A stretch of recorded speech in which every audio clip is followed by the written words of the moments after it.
Le Carré Rond, saison 5, épisode 20. Petite différence cette semaine. Normalement, nous sommes évidemment sur Twitch à 20h, mais pour des raisons de continuum espace-temps, messieurs, et c'est de ma faute à moi, on doit fonctionner sur Facebook cette semaine. Mais c'est pas une mauvaise chose en soi parce que ça va nous permettre de faire découvrir ce qu'on fait les lundis à une autre strate de gens qui s'intéressent peut-être à la lutte. Alors, n'hésitez pas quand même à nous faire part de vos commentaires parce que oui, puisqu'on diffuse ça en première, on va être en mesure de suivre, peut-être moins dans le cas de JC parce que c'est un travailleur essentiel, mais c'est sûr, on sera pas bien loin de nos selles. Fait que si vous avez des questions, des commentaires, on va interagir quand même avec vous. Puis commençons par vous saluer, messieurs. Je commence par JC parce que JC, on l'a réveillé pour faire le, show. Mais comment ça va, mon JC? Ah, ben écoute, ça va bien. L'air de rien, tu m'as pas réveillé, Martin. Ah, OK. Je viens de te le dire, là. Okay. Mais non, ça va bien, je suis en pleine forme. Je suis bien content de faire ça après-midi. Bon, parfait. Puis toi, mon beau Steve Sauvé, comment ça se passe? Ça se passe bien.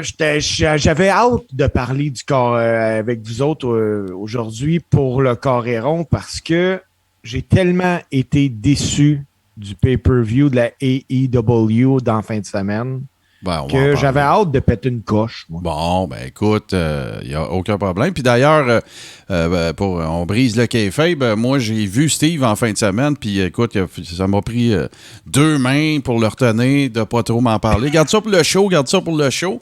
Fait que voilà, mais on va commencer. Commençons tout de suite avec, évidemment, les actualités. Puis je vais prendre cette responsabilité-là, messieurs, parce que la semaine dernière, on était au lendemain des élections municipales et on avait tellement de sujets que nous avons commis impardonnable de ne pas avoir félicité, bien sûr, Raymond Rougeau, qui est maintenant le maire de Rawdon. Et il nous en avait parlé, d'ailleurs, lorsqu'on avait eu l'opportunité et l'honneur de le recevoir dans le Carré Rond il y a quelques mois de ça.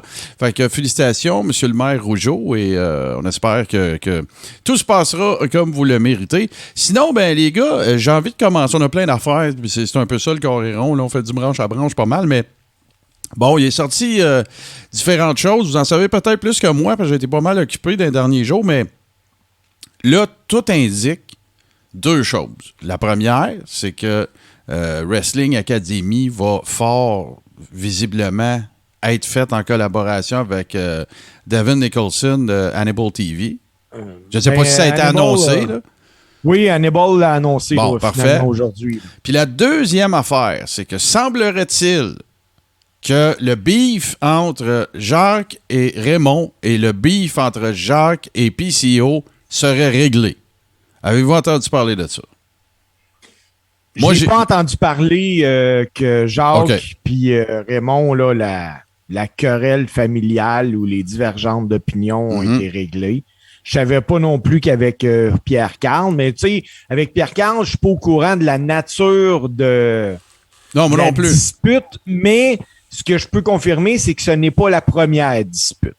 Non, moi, je vais vous dire ce que j'ai vu, en fait, c'est que sur la chaîne, dans la foulée des annonces et tout ça, j'ai vu qu'il y avait un extrait vidéo, j'ai manqué de temps pour le regarder, mais ça serait vraisemblablement réglé. Fait que, tu sais, mettons, toi, tu me dis, Steve, d'un bord, je savais pas qu'il y en avait une. Tu sais, si le gars, il dit, j'en avais une, puis elle est réglée, gars, c'était peut-être pas si dramatique que ça. Là. C'est ça. Moi, j'avais entendu des affaires là, à l'effet que c'était en tout respect là, entre Jacques et Raymond, mais que il n'y avait pas vraiment de contact. Je savais pas pourquoi. Puis écoute, là, mes parents viennent tous les deux de grosses familles. Ça peut arriver un moment donné que tu es en froid avec quelqu'un. Là, fait que bon, oui. Pas fait de grand cas de ça. Là, c'est toutes des adultes. Moi, Martin, il y a des choses que j'ai remarquées, par exemple, qui me chicotent un peu dans le projet. On parle plus de Lutte Academy, mais bien de Wrestling Academy. Ouais. Donc, on prend la direction du Canada anglais et non du Québec. Ouais. Ça, je trouve ça un petit peu fatigant. Ce que je sais, c'est de sources quasi sûres que PCO ne fera pas partie du projet. Okay. De toute façon, avec son horaire, il n'a pas le temps de faire ça. Ouais, il n'a pas besoin de gagner un contrat. Là. Il y en a. Là, c'est ça. T'sais, non, mais je pense même pas qu'on voit PCO à titre de prof, de consultant spécial ou quoi que ce soit. OK. Il n'y aura pas le temps de faire ça. Puis que ça soit diffusé uniquement sur Internet. Puis je veux rien enlever à Hannibal TV parce que c'est vraiment divertissant, puis c'est le fun pour le fan de lutte d'aller là-dessus. Mais on vient d'enlever des potentiels partenaires financiers au projet, là, parce que moi, si tu me dis tu veux, je sais pas, 25-30 000 $pour de m'accompagner pour backer ça, puis que c'est disponible uniquement sur Internet, c'est clair que je vais te dire non. Ben, écoute, ça, c'est bon, là, pour mettre mon chapeau de gars qui fait des affaires un petit peu quand même sur le net, là. Tu sais, c'est sûr que là, c'est toujours un pari, tu sais, je veux dire, c'est if you build it, they will come, ou ben non, le contraire, tu sais, c'est-à-dire que, tu sais, moi, ce qui me fait triper, puis là, on changera pas de sujet, mais tu sais, moi, ce qui me fait triper dans la vie, c'est de me faire dire, ben, c'est parce que c'est de même, puis de le prouver le contraire, tu sais, c'est sûr que là, regarde, tu sais, je compare pas les deux, mais tu sais, si t'avais dit la première fois à Joe Rogan que quand il a fait son premier podcast, c'était tout croche, puis que ses chums fumaient du weed dans des bongs puis des affaires de même, qu'à un moment donné, Spotify, il donnerait 100 millions pour transférer sur sa plateforme, ben tu sais, on aurait peut-être été en train de faire un podcast, nous autres, puis on aurait dit la même affaire. Ben là, il n'y aura pas des partners, parce que... Fait que tu sais, ça, moi, je fais attention, OK? Ça, c'est... Ben, je te donne pas... Je dis pas que t'as tort, Steve, mais tu sais, mettons qu'ils partent ça... Pas au Québec, mettons, parce que ça serait en anglais, quoique les fans de lutte, ça parle anglais en général. Mais tu sais, imagine-toi qu'ils partent ça, puis que là, ils ont 100 000 views à chaque épisode. Ben, tu sais, oui. Mais là, comment. Fait que, tu sais, lui, il va avoir une job de représentation à faire, puis il va falloir qu'il convainque le monde de lui dire la même affaire ou quelque chose de similaire que ce que je viens de dire. Ouais, mais tu vas faire quoi si on a 100 000 views, puis blablabla, tu sais. Fait que ça va être un jeu d'équilibre entre combien je te charge, puis, tu sais, tu fais-tu le saut de la foi avec nous autres, là. Mais moi, je trouve ça. Je trouve ça intéressant. Tu sais, c'est parce que là, il y a une réalité, là, aussi, là. Tu sais, c'est que. Mettons ton objectif. Si tu fais de quoi en français, les Anglais ne le regarderont pas. Puis si tu fais de quoi en anglais, les Français vont le regarder. Fait que là, tu sais, à un moment donné, il y a l'aspect business de ça. Fait que, tu sais, moi, c'est sûr que je vais très curieusement regarder ça. Je vais d'un œil très curieux et tout ça. Puis je vais donner une vraie chance. Tu sais, c'est ce qu'on peut faire de mieux. Maintenant, tu sais, il y a eu on a parlé de plein d'affaires qui sont arrivées backstage, des histoires de visa qu'un tel va m'aider. Le un tel dit non, je n'aiderai pas personne. Bon, OK, ça, fait que. Moi, je dis, donnons la chance au coureur. Tu peux être d'accord avec Rougeau, pas d'accord avec des choses qu'il a dites, qu'il a faites. J'ai pas de problème avec ça. Moi, à la fin de la journée, ce qui me fait triper, c'est qu'il y ait plus de contenu de lutte. Puis ça, ben, ça en va en être. Puis au moins, tu sais, on pourra dire que, tu sais, même si c'est pas au Québec, même si c'est en anglais, ben, tu sais, Hannibal TV, c'est un peu dans le cours, là. Tu sais, il y a bien des... Il y a des collaborateurs qui sont francophones dans la patente. Tu sais, fait que, regarde, donnons une vraie chance. Mais... C'est quand même, tu sais, dans toutes les... D'habitude, on est fort, là, pour coller des shots d'avance. Puis celle-là, si on est franc, là, elle nous a passé en dessous du nez. Parce qu'on aurait pu dire Hannibal TV va faire ça, mais il me semble qu'on ne l'a pas dit. Souvenez-vous de ça? Oui, tu avais collé la shot, Martin, il y a à peu près 2 semaines. Ce qui va être important... Je m'en rappelle pas. OK. Ce qui va être important aussi à souligner, c'est que oui, Jacques a réglé ses problèmes à Crémont avec Pierre Carne, mais ça veut dire aussi qu'il a réglé ses problèmes à Cannibal, parce que Cannibal, il y a 3 ou 4 ans, il incarnait le prédateur sur la tournée des shows familiales, puis il servait de partenaire de ring à Cédric, puis il est parti en plein milieu de la tournée. Ah, ça, tu vois, je savais pas. Parce qu'il y a une des entrevues que j'ai trouvées les plus intéressantes qu'Hannibal a faites, c'est avec Jacques Rougeau. Ils sont chez Ménic, puis, tu sais, là, Jacques Rougeau raconte vraiment de long et en large le fameux épisode avec Dynamite Kid. Puis, tu sais, moi, je dirais que la très grande majorité des informations que j'ai récupérées là-dessus, c'est dans son témoignage à lui, en tout cas, cette entrevue-là. Mais, je garde, plus qu'il y a de lutte, plus les workers peuvent travailler, plus qu'il y a de trucs à regarder, plus qu'il y a d'affaires pour nous autres à commenter. Fait que, tu sais, à la fin de la journée, c'est pas négatif. Maintenant, ben, qu'ils fassent une bonne job, puis on va dire qu'ils font une bonne job. Si c'est tout croche, on va dire que c'est tout croche. C'est pas plus dur que ça. Il y a pas... There's no two ways about it. Fait que, OK, cool. Puis là, ben écoute, moi, je vous le dis tout de suite, je vous ferai pas à croire que j'ai regardé le pay-per-view de la AEW en fin de semaine. J'ai pas eu le temps. Sauf que j'ai lu à peu près tout ce que je pouvais lire de reviews là-dessus dans les dirt sheets. J'ai aussi vu le review de Brian Zane sur Wrestling with Regret. Fait que j'ai une bonne idée de ce qui s'est passé. Mais puis toi, JC, as-tu eu la chance de regarder ça? Pas en tout. Bon. En fait, j'ai travaillé, donc Bon, ben, c'est ça. Tu étais occupé à faire des affaires pas mal plus importantes que nous autres, puis que la lutte. Fait que, Steve, fais-nous part de comment tu as vécu ça, là. Parce que, visiblement, tu as regardé ça, tout, là. Oui, moi, j'ai regardé, mais hey, les gars, j'ai pas regardé au complète, puis vous allez comprendre pourquoi j'ai pas regardé au complète.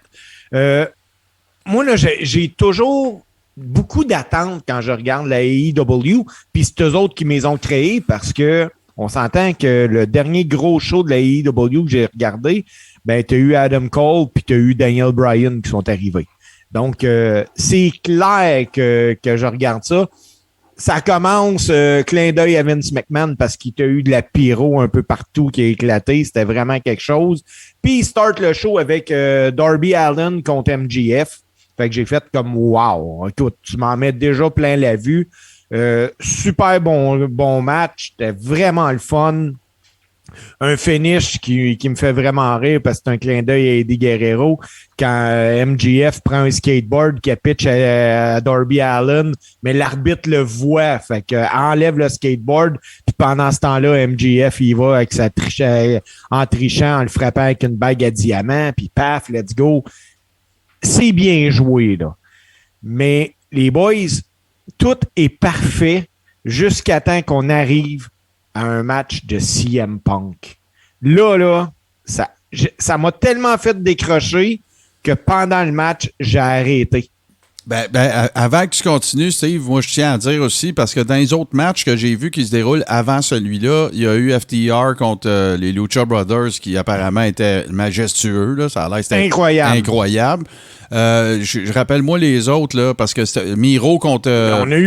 On a eu Miro contre Bryan Danielson. Oui.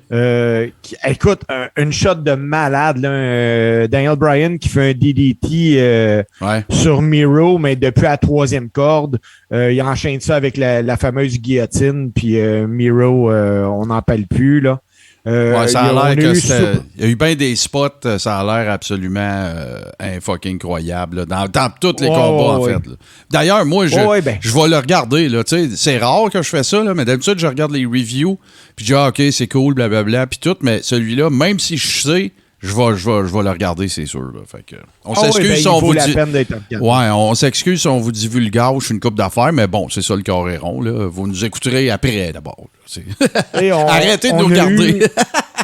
On a eu Super Click qui est Adam Cole, Matt, puis dans le fond, c'est les Young Bucks contre Jungle Boy, Christian Cage, puis l'autre, il a vraiment un nom trop compliqué. Luchasaurus, je pense. Ouais, c'est ça, le Luchasaurus, c'est ça.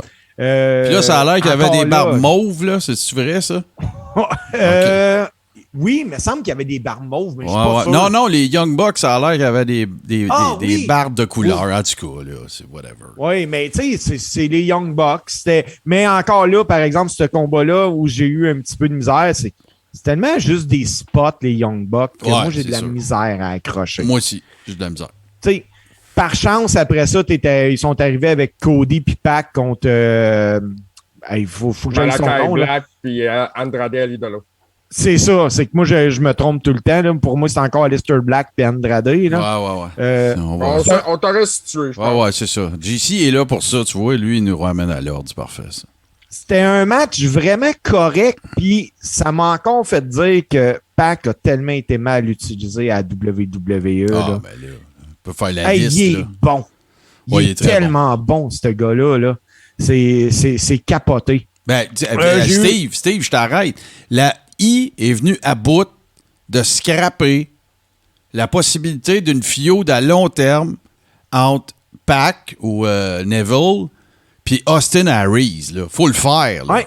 Faut le faire. Là. Venir à bout de... OK, là, vous allez me sortir. Ben, il y avait des affaires de contrat. Puis regarde, là. Donne-y ce qu'il veut, asti, c'est tout, là, tu sais, là, je veux dire, à moins qu'ils veulent le contrat d'Hogan, là, mais écoute, là, tu sais, oui, il y a eu un match à Mania, puis that's it, tu sais, tu aurais pu faire un slow burn avec ça, puis en faire 12 des combats entre ces deux gars-là, parce que c'est deux machines, là, tu sais, mais puis là, Austin Harris, il a plus le même âge non plus maintenant, mais tu sais, à l'époque, les deux gars étaient à leur pic, Austin Harris avait été champion à Ring of Honor, à Impact, en tout cas, c'était mon petit 25 cents, voilà. Puis le dernier match que j'ai écouté, mais je connais les autres résultats, les boys. Là. Moi, c'est que j'ai arrêté à CM Punk contre Eddie Kingston. Puis je vous explique. Le match commence, Eddie Kingston est en force et Punk se ramasse la face en sang. Puis là, je fais comme, pourquoi? Pourquoi la face en sang? À moins que Punk job ce match-là ou quoi que ce soit, mais pas en tout. Punk, il revient à un moment donné, puis on joue même plus sur le sang. Punk, il revient bien fort, puis il finit par remporter le match, mais il s'est fait huer, moi, je dirais, la moitié du match facile. Ah ouais, hein, à ce point-là. Oui, puis après le match, Punk a essayé de tendre la main à Kingston. Kingston ne l'a pas accepté, il est parti. Et Punk s'est en allé sous les huées de la foule. Moi, je pense qu'on prépare un heel turn. Un heel turn de CM Punk. Mais je vais vous dire les mots. Je vais vous dire les. Excuse ici, ça va prendre 10 secondes. Je vais vous dire les mots que Steve m'a dit hier. Il m'a dit CM Punk il a blédé comme un esti de cochon. C'est ça qu'il m'a dit. Ben oui! Il a blédé comme un esti de cochon, mais je voulais pas dire ça, parce que Martin, je me garde une réserve. Oui. Mais moi, pas moi. Il n'y en a pas de réserve ici. C'est no holds bar, no DQ, falls count anywhere. Fait que, mais non, mais je comprends ce que tu veux dire. C'était encore un peu sur le choc de ça, là. Ça faisait pas 24 heures que tu l'avais vu. C'est juste que j'ai trouvé ça tellement inutile.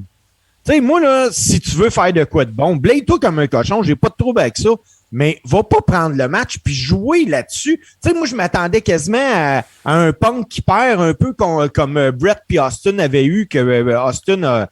Tu sais, ça, j'aurais aimé ça, voir ça, puis tu sais, t'aurais donné un shine incroyable à Eddie Kingston, mais non, pas en tout. Punk, à un moment donné, il fait son GATS, puis ouais, let's go, il a gagné.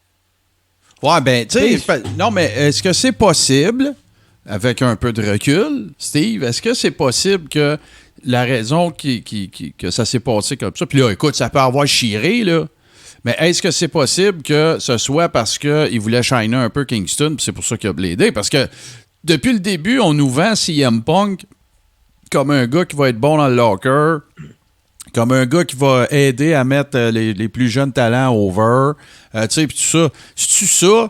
Puis là, ben, mais à minuit moins 5, ouais, là, je t'ai mis over, puis tout, mais, tu sais, parce qu'il y a des gens, il y a un paquet de matchs de lutte dont on peut parler, que c'est le perdant qui finit plus over, c'est à la longue run. Est-ce que c'est ça qu'ils ont essayé de faire avec Eddie Kingston, mais là, CM Punk en a trop fait? Je sais pas, mais tu sais, Martin, oui, t'as raison. Je vais te donner un exemple. Ric Flair a fait sa carrière au complet en mettant le monde over. Ouais, non, mais là, non. Ça se compare même pas. Compare pas mon Ric Flair à CM Punk. J'enlève rien à CM Punk, OK? Mais il y a une façon de faire ça. Tu sais, Ric Flair, c'est un chicken shit heel, là. Tu sais, s'il trichait ou bien il avait les pieds dans le câble pour gagner, ou tu sais, lui, c'est vrai, mais là, tu peux pas faire cette comparaison-là pour une seule et unique raison, Steve, sauf ton respect, c'est qu'il y avait 63 territoires dans le temps, là. Sa job à lui, c'était d'aller dans chaque territoire puis de shiner le top guy du territoire puis de revenir en 6 mois, tu sais. CM Punk, il va être encore là la semaine prochaine à la TV, là. C'est ça l'affaire, là. Tu sais, fait que je comprends ton point, je suis pas intégralement en désaccord, mais tu sais, c'est une autre époque. Mais moi, je pense que c'est peut-être, puis là, je parle vraiment à travers mon chapeau parce que j'ai juste vu des reviews, je l'ai pas vu. Je vais peut-être en reparler, on en reparlera un autre tantôt. Mais je vais le regarder, le gars-là, mais tu sais, c'est ça, là. Moi, c'est ça l'impression que ça me donnait. Quand je regardais Brian Zane, un peu la même affaire, tu sais. Tout le monde se grattait la tête un petit peu, tu sais. Tu le mets over pendant, tu sais, je dis n'importe quoi. Mettons, le combat qui dure 15 minutes, tu mets l'autre gars over pendant 12 puis tu gagnes. Ben, il y a des façons de faire ça, là. Tu sais, il y a vraiment des façons de faire ça, je pense. Puis dans l'histoire de la lutte, c'est arrivé avec des gars perdus qui se retrouvent over. Tu sais, je te donne un exemple, puis peut-être qu'on va en parler un peu plus tard, parce qu'on a un autre gros segment tantôt, mais tu sais, je veux dire, c'est pas parce que c'est Edge et Christian qui ont gagné le TLC que les deux autres équipes n'étaient pas méga fucking over, là. C'est pas parce que Razor a gagné à Mania 10 que Shawn Michaels a pas été méga fucking over. C'est lui qui a charrié le match au grand complet. Fait qu'il y en a plein. Il a chaud dans ce combat. Là, Martin, t'es-tu en train de placer tes matchs pour tantôt? Steve, il a pas... C'est mention honorable. Steve, tu sais, là, on va s'entendre, on va régler ça tout de suite, là, parce qu'un peu plus tard, les amis, on va faire le top 10 de nos matchs à Mania. Puis regarde, il y en a qu'on va avoir toutes les trois. Là, c'est sûr.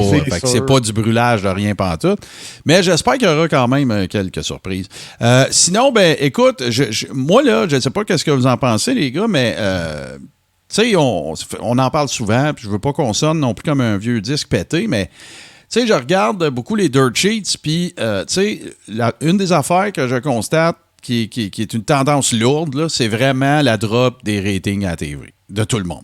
C'est pas juste un, c'est pas juste l'autre. Là. En gros, là, ce que je suis en train de dire, c'est que si on se fie au rating, ben la lutte est en train de manger une volée à la TV. C'est pas plus compliqué que ça. Là. Ben, moi, là, ce que je me demande souvent, puis écoutez, corrigez-moi si j'ai tort, moi, je crois que c'est peut-être la façon d'écouter de la lutte ou de consommer de la lutte qui a changé. Tu sais, moi, sur YouTube, là, je peux aller... je suis persuadé que je suis capable de trouver le pay-per-view ou le combat que j'ai envie de voir de Full Gear, puis je vais l'écouter quelques heures après, mais je compterai pas dedans les ratings. Ben, comme le gars qui l'enregistre sur son équipement, tu comprends-tu? Lui, il ne le regarde pas en direct, il l'enregistre sur son équipement, il s'est programmé, mais ça ne compte pas comme un rating. Hey, moi, c'est vraiment ça la problématique en arrière de tout ça. Est-ce qu'il y a moins de monde qui écoute de la lutte? Je pense pas parce qu'il n'y a jamais eu autant de lutte. Donc, ça devient compliqué à savoir, là, tu sais, y a-tu 3 millions de personnes qui ont vraiment écouté SmackDown cette semaine? Ou bien si on prend tous ceux qui l'ont écouté de façon différente, on arrive à un nombre X? Moi, là, tu sais qu'est-ce que je pense qui serait peut-être une alternative, peut-être à la... Moi, là, on va tout de suite régler une affaire. Moi, Raw, 3 heures, c'est fini. C'est trop long. C'est fin, là. C'est ce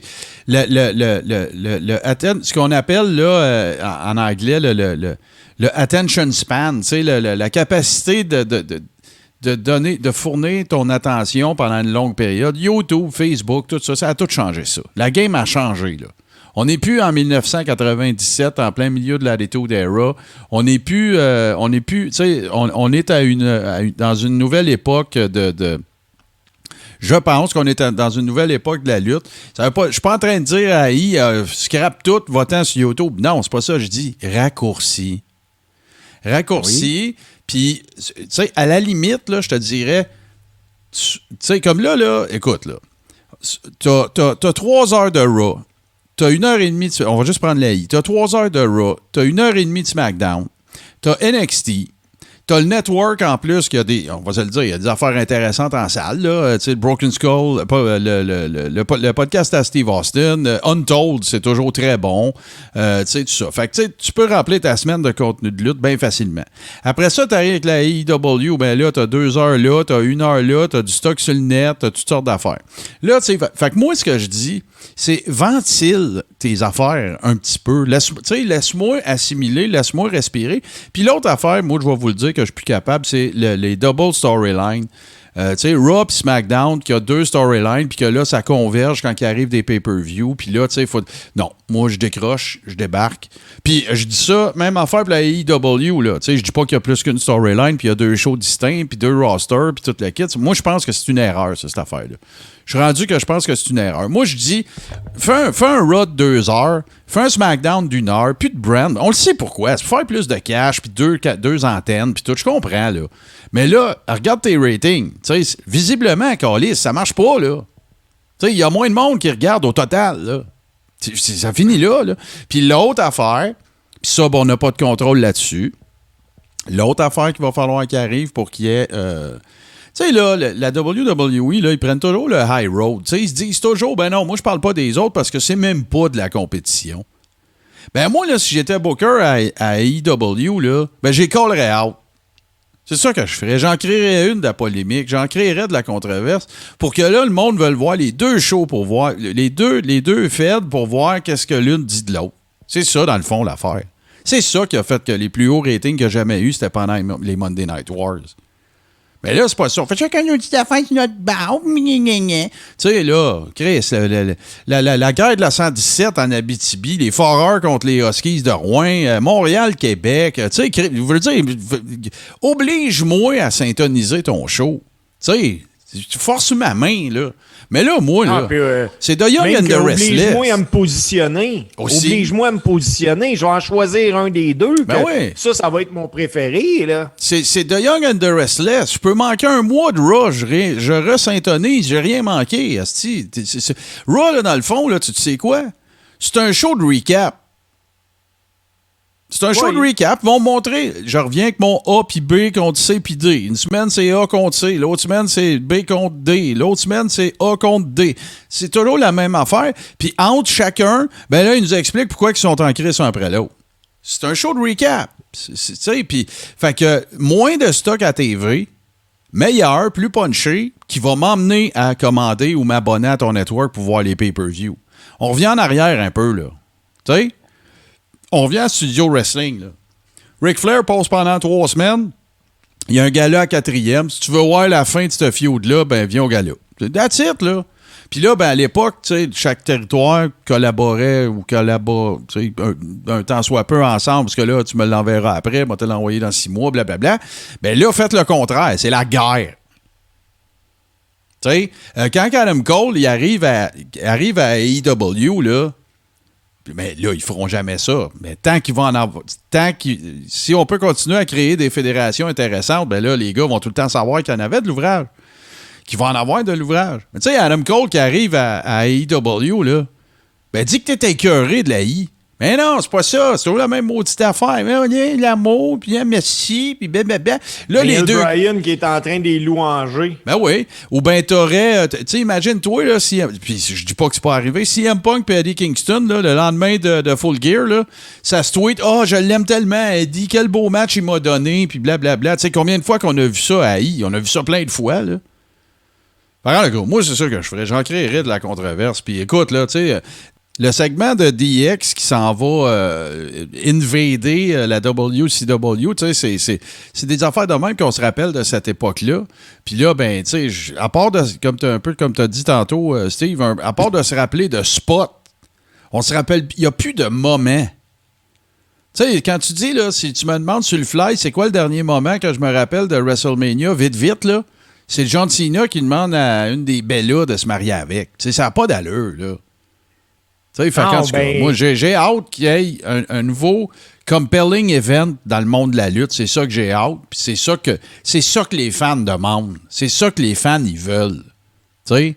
Ou un kid qui gagne une belt par équipe avec Braun Strowman. C'est des stunts de même qu'on se rappelle. Puis les patentes à gosse dans d'autres pays qui ne fitent même pas avec les storylines du jour. Puis tu sais, c'est pas compliqué, me semble. C'est vraiment pas compliqué, mais là, tu sais, j'ai l'impression de regarder Disney d'un bord, puis ou j'ai l'impression de regarder des comics, tu sais, c'est DC d'un bord, puis Marvel de l'autre, tu sais. Puis là, ben, tu vois, quand un CM Punk Blade, qui devrait être de quoi, tu sais, à l'époque, qui aurait été quelque chose de très significatif, tu sais, parce que c'est dans un gros pay-per-view, puis tout, ben là, parce qu'on est édulcoré depuis des semaines et des mois, ben là, on trouve ça exagéré. Tu comprends-tu? Moi, je trouve que c'est ça qui est la problématique. Ça n'enlève rien aux workers. Les workers, eux autres, ils se font booker puis ils font que ils se lancent dans les storylines qui se font donner. Ça, il n'y a pas de problème avec ça. Mais on est parti de la Attitude Era à Disney. Moi, c'est une bonne, je vois ça. Mais tu sais, en quelque part... Si on part de là, parce qu'on pourrait partir d'avant. En quelque part, les seuls à blâmer en arrière de ça, tu sais, même si on dit la WWE. La WWE a jamais fait autant d'argent qu'ils en font présentement. Non, je le sais. Donc, tu sais, il faut qu'il aille avec ce que le commanditaire est prêt à voir. Sais-tu c'est qui les seuls qu'on a à blâmer? C'est nous commanditaire? autres. Non, c'est nous C'est les autres. fans. C'est nous autres, parce que nous autres, on l'écoute. C'est ça. C'est les nous fans autres. qui achètent le matériel, qui achètent les marchandises, C'est ça. qui achètent les billets, qui font des shows. Ouais, Tu sais, tant que tu vas y aller, puis que tu dis, OK, ben ils sont satisfaits de ça. Fait qu'à ce moment-là, on va continuer à nous en servir de là comme ça. Mais c'est ça. Quand les salles se vident un peu, ben là, ils sentent la soupe chaude, ils abrassent un peu avant qu'elle colle. Ta bière à 18$ au Centre Bell, là. Ben, arrête de la... Là, je sais pas, Steve, qu'est-ce que tu essaies de faire avec le choc de ta chaise? Ben, c'était parfait comme t'étais, là. OK, parfait. Fait que, tu sais, on continue de boire la bière à 18$. Ben oui. Tant qu'on va en acheter, ils vont en vendre à 18$. Mais qu'ils en vendent plus, ils vont dire, hey, elle est peut-être trop cher. Ben, c'est ça. Là, Steve, on va faire de la production live. Touche plus à rien, OK? Parce que là, c'est parce que tu te places bien pour Zoom, mais t'es pas dans Zoom, là. T'es dans OBS. Fait que là, il faudrait que tu ramènes un peu la flappe de ton écran vers toi parce là, on te voit juste. Et voilà, parfait. Bouge plus. Touche plus à rien. Merci. Fait que c'est ça. Fait que là c'est pour ça que, regarde, s'il se présente des alternatives, s'il se présente des alternatives comme Hannibal TV qui essaye de faire quelque chose, ben, il faut qu'on le regarde. Faut qu'on lui donne une chance. Je te dis pas là, se forcer pour le regarder, mais il faut qu'on donne une vraie chance. Parce que justement, peut-être que dans un compte. Ben là, puis c'est pas un show de lutte, là, je comprends que c'est Wrestling Academy, c'est correct. Sauf que, tu sais, ben, je vais avoir de plus en plus tendance à regarder des alternatives puis des affaires un petit peu plus indie, moi, là. Parce que là, je suis tanné du pastel, là. C'est que tu vas avoir tendance à regarder ce que tu as envie de regarder. Ouais, mais OK, je te le concède. Mais moi, j'ai envie de regarder de la lutte. Ben oui. J'ai pas envie de regarder des levées de fonds puis des annonces de compagnies de cellulaires avec Charlotte. Puis c'est pas ça qui m'intéresse, moi. Je comprends que... Ben, regardez, là, on en a parlé la semaine passée, on a parlé de Vince Russo. Vince Russo, il a compris qu'il y a une couche de la population, nous autres, on est là-dedans, les boys, là, que si c'est écrit wrestling, on va regarder. T'as juste à écrire wrestling, on va regarder. Ben là, le problème, c'est qu'il y a de moins en moins on est de moins en moins nombreux, là. C'est ça le problème, là. Fait que là, ben, qu'est-ce que tu vas faire pour que... Puis je comprends, regarde, la I... C'est jeunesse, c'est clean, tu sais, je veux dire, il n'y a plus de, tu sais, des histoires de pillow and panties match puis d'affaires de main, il n'y en a plus. Correct, c'est là que tu as décidé d'aller, pas de problème. C'est clair que la IW, il essaye de pas aller là, tu sais, il essaye d'aller un petit peu plus badass, un petit peu plus, ça blade à la TV, des affaires comme ça. Mais les deux, ils agissent comme si l'un et l'autre n'existaient pas. Oui, mais moi, là, Martin, puis... Moi, j'ai toujours dit que, depuis un bout, que ça, c'était le gros des problèmes, là. La WWE, OK, on s'entend que ce produit-là, théoriquement, s'adresse beaucoup aux jeunes. Tu sais, c'est quasiment Disney, là. On s'entend, là. Oh ouais, mais pourtant, là, le vrai consommateur jeune de Disney, là, à l'heure que ça joue, il est couché. Ah, je suis d'accord, mais c'est pas ça, Steve, c'est le network. Ben oui, mais Raw, là, tu l'écoutes pas sur le network? Non, mais tu peux l'écouter plus tard, puis tu peux regarder. Tu sais, je veux dire, c'est que là, c'est comme trop, c'est comme passé. Moi, là, j'aimais ça, là, là, c'est moi, là. Je veux dire, je veux pas dire, si vous pensez pas comme moi, vous êtes dans le champ, c'est pas ça que je dis. Moi, ce que j'aimais, c'était, j'avais 2 shows à écouter, moi, par semaine dans la vie. J'avais Nitro, puis j'avais Raw. Bon, je comprends, la société a évolué, il y a plein d'affaires qui se faisaient dans ce temps-là qui ne peuvent plus se faire à cause de plein de raisons, la rectitude politique, name it, whatever. Sauf qu'il y avait un dénominateur commun, par exemple, qui a toujours été là.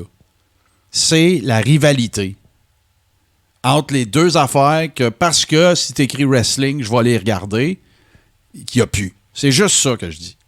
Puis, l'autre affaire, c'est qu'on était à une autre époque. N'oubliez pas là, que dans la Attitude Era, là, on n'est pas à l'ère de l'Internet. Oublie pas ça, là.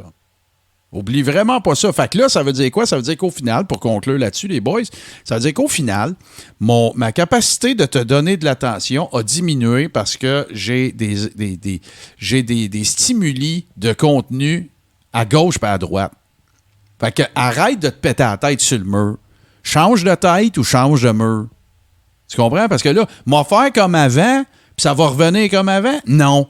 La définition de la folie, selon Albert Einstein, c'est de faire les choses de la même façon et s'attendre à un résultat différent. fait différent. Puis je dis ça à la AEW aussi, là. Tu sais, c'est cool, c'est correct. Moi, le style de wrestling, mais en ce moment, je préfère la AEW. Je pensais jamais dire ça, mais j'ai les yeux plus rivés sur un match quand je regarde la AEW. Je gosse moins après mon sel que quand je regarde la I. Parce qu'à I, j'ai l'impression de regarder la même affaire depuis tout le temps. Puis moi, ce que j'aime... C'est comme écouter un album de Ciccone. On dirait que c'est la même tune pendant 1 heure. Mais puis en plus, ce que j'aime, la AEW, là, moi, je l'écoute sur TSN, là, c'est les pauses, ils continuent. Quand je regarde les matchs, ça continue pendant les pauses. Puis j'ai accès à ça. Ça, je trouve ça vraiment le fun. Ça, c'est pas je pire. rêve.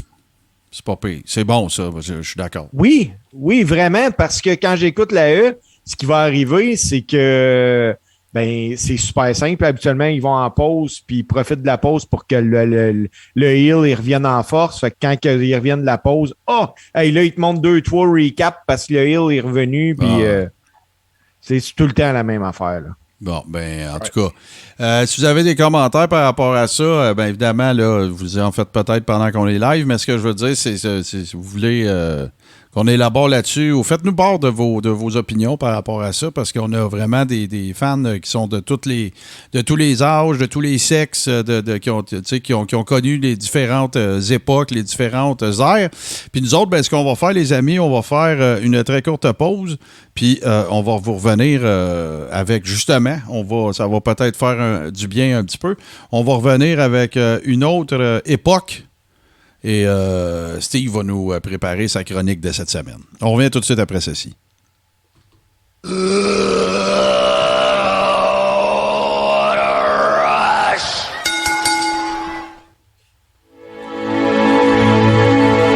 Alors bonjour, ici Hubert Reeves, grand amateur de l'espace et de 70% sur les ondes de radio H2O et de l'univers.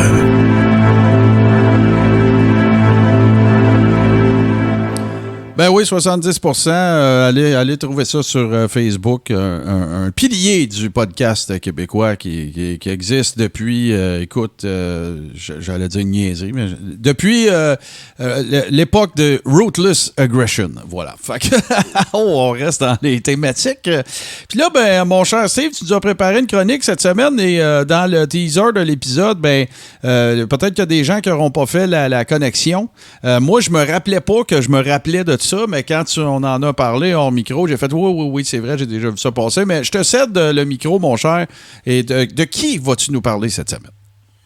Les gars, moi, cette semaine, je vais vous parler simplement du premier champion poids lourd de la québécois de la WWF ou bien WWE maintenant, là. Parce que ce qui est drôle, c'est que quand on demande aux gens de nous nommer, même quand je l'ai fait, puis Martin, tu m'as dit, c'est qui? Ou bien là, je pourrais le nommer à JC, le premier champion québécois de la WWE ou WWF, c'est qui? Et non, ce n'est pas Kevin Owen. Les boys, le 1er décembre 1973, à Philadelphie, le champion de la WWF, Pedro Morales, a perdu son titre face au Québécois George Stipish. Ce nom-là dit rien à personne, mais si je vous dis que Pedro Morales a perdu son titre face à Stan The Man Stasiak, là, ça vous dit sûrement quelque chose. Stasiak a remporté la ceinture de façon étonnante parce que la direction de la WWF avait peur qu'il y ait un émeute si Morales allait perdre.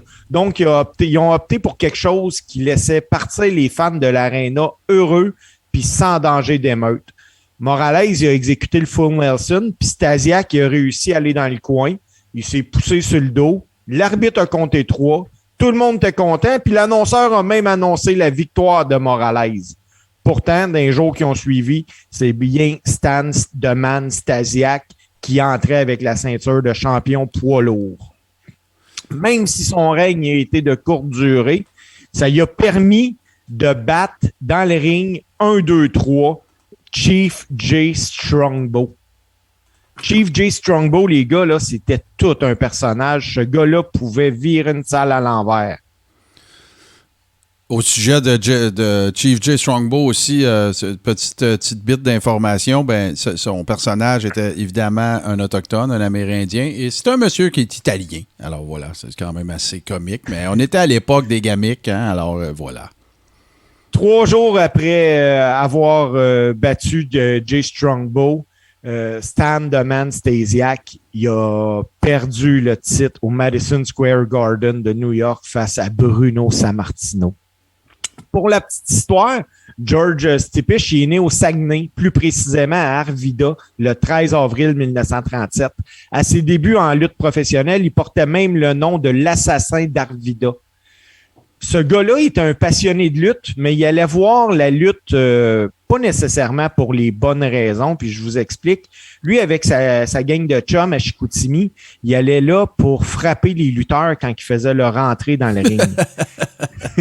Puis d'ailleurs, dans le livre Pain and Passion du lutteur Don Leo Jonathan, il parle d'un événement à Chicoutimi parce que Jonathan il explique qu'un soir, en s'avançant sur le ring, il repère la gang à Stipish, puis il voit que Stipish s'en vient, là. Il réussit à esquiver le coup, puis il a donné un uppercut aux jeunes, puis il a mis Stipish KO. C'est peut-être pour ces raisons-là que Stipish a arrêté avec ses chums d'aller à la lutte, puis il a décidé de jouer au hockey, mais dans l'Association de hockey amateur de Québec, ça n'avait aucun sens parce que Stipish, il y avait plus de minutes de punition que l'ensemble de tous les joueurs de l'association réunis. Puis son coach, il dit, tu devrais peut-être aller faire de la lutte. Puis c'est là que Stipish est en allé à Montréal, qui a appris la lutte puis qui est devenu lutteur en 1958. Mais encore là, pour vous donner une idée du personnage, là, tout le monde à Montréal faisait affaire avec le promoteur Eddie Quinn. Lui, Stipish, il est allé pour la concurrence d'Eddie Quinn. Fait que il travaillait pratiquement pas, puis il n'a pas eu le choix pour faire de l'argent, de prendre la route, puis il a quitté pour aller en Ontario. Puis c'est là qu'il est devenu Stan Stasiak, parce qu'il a pris le nom d'un lutteur qui était décédé 30 ans avant. On parle d'un gars qui a voyagé, qui a bien gagné sa vie, mais pourtant, lorsque les amateurs parlent de Stan The Man Stasiak, les plus vieux, bien sûr, ils en parlent pour une raison bien précise. C'est qu'en 1965, lui, il luttait à Portland, en Oregon, pour Don Owen. Puis Don Owen a amené une nouvelle prise que Stasiak a mis dans son répertoire, puis c'est le Heart Punch. Il levait le bras gauche du gars, puis il donnait un coup de poing directement au cœur. Partout, sur tous les territoires, les fans, ils parlaient de lui comme un lutteur dangereux capable de tuer quelqu'un parce qu'il faisait le Heart Punch. Il y a des promoteurs qui ont même été jusqu'à dire que ce gars-là était un assassin. D'autres promoteurs ont été jusqu'à interdire la prise. Puis figurez-vous donc, les gars, que certaines commissions athlétiques, peu importe où ce qu'on allait, parce que dans le temps, la lutte était régie par des commissions athlétiques, le Heart Punch était interdit parce qu'ils jugeaient que c'était trop dangereux. Mais ça, c'est du bon vieux kayfabe des années 60, là, parce que il y a quelqu'un qui a convaincu les docteurs des commissions athlétiques, justement, de ça, là. Tu sais, c'était... Parce que si tu demanderas à Hulk Hogan aujourd'hui si le Hard Punch est un bon choix pour un finishing move, alors qu'il est rendu genre à 6 pieds 3 parce qu'il s'est fait trop opérer dans le dos, ou à l'époque, demande à Harley Race si c'était une bonne idée, le Hard Punch, quand lui, c'était le headbutt de la 3e corde. C'était brillant, là. C'est un finisher que tu te blesses jamais. Là. Tu peux pas te blesser en donnant ça, là, ou en le recevant. Puis même que les gars qui le prenaient aimaient ça parce que, écoute, tu tombes puis c'est super soft. Puis pourquoi Stasiak a été champion de la WWF seulement une courte période? C'est que tout le monde savait dans le business, surtout Vince Senior, que tu pouvais pas faire confiance à Stasiak. Parce que oui, il était tout le temps là, mais Stasiak avait un grand problème d'alcool. Fait que tu savais jamais quel Stan The Man Stasiak allait franchir les portes de l'aréna. Tu sais, est-ce que tu allais avoir un gars qui était sa brosse ou bien un gars qui était là pour lutter? À la suite de sa défaite contre Sammartino, Stasiak qui retournait en Ontario. De 75 à 78, il a lutté avec des gars comme Terry Funk, Superstar Billy Graham, Jerry Briscoe, Nick Bockwinkel. Il est retourné à Portland en 79. Il est redevenu champion en défaisant nul autre qu'un autre Canadien, Roddy Piper, Martin. Ah oui, absolument. Ça a été à la fin de la run de Piper, en fait, même. C'est après ça qu'il s'en venait à I à l'époque. Stan Stasiak est décédé en 1997 à l'âge de 60 ans, mais ce qui est vraiment particulier, c'est que le maître du Hard Punch, il est décédé d'une crise cardiaque. Ben ouais, c'est ça. Mais là, vas-tu nous parler de son gars un peu? On s'en va là, Martin. Si le nom de Stasiak peut sembler familier pour les plus jeunes, c'est à cause que Stan Stasiak a travaillé à la WWF, mais que son fils a travaillé à la WWF. On parle de Shawn Stasiak. Il a commencé sous le nom de Meat avant de finalement s'appeler Shawn Stasiak. Plusieurs s'entendent pour dire que son fils avait un talent incroyable, mais qui était complètement fou. Pour vous donner une idée, les gars, là, dès son arrivée à WWF, Stasiak a commencé à faire des ribs aux gars. Puis si tu crois que c'est sans conséquence, ça, c'est parce que tu connais pas la lutte. Parce qu'un Owen Hart, là, fasse des ribs, ben Owen, lui, avait payé ses dudes, il avait fait sa place dans le vestiaire.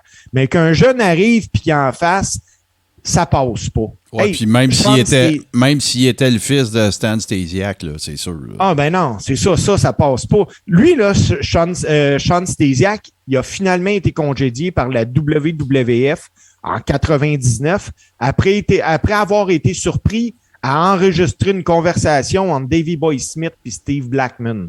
Imagine. Mais il s'est retrouvé à WCW, par exemple, après. Oui, en 2000, il est allé à WCW. Il y a eu une run là, mais malheureusement, les dommages étaient faits dans son cas. Là. Mais sa run, là, il y a eu de quoi de pas... Excuse-moi, je vais pas te couper, mais sa run, il y a eu de quoi de popper, par exemple, parce que, je sais pas si tu t'en rappelles, mais moi, je m'en souviens, c'est que il avait comme repris, on retourne dans le old school, les fameux 8x10. OK? Il n'y avait pas, à l'époque, là, il n'y avait pas de T-Public puis de WrestlingTees.com puis d'affaires comme ça. Fait que, tu sais, les gimmicks des joueurs, là, des lutteurs qui vendaient leurs gimmicks, ils appelaient ça leurs gimmicks, là.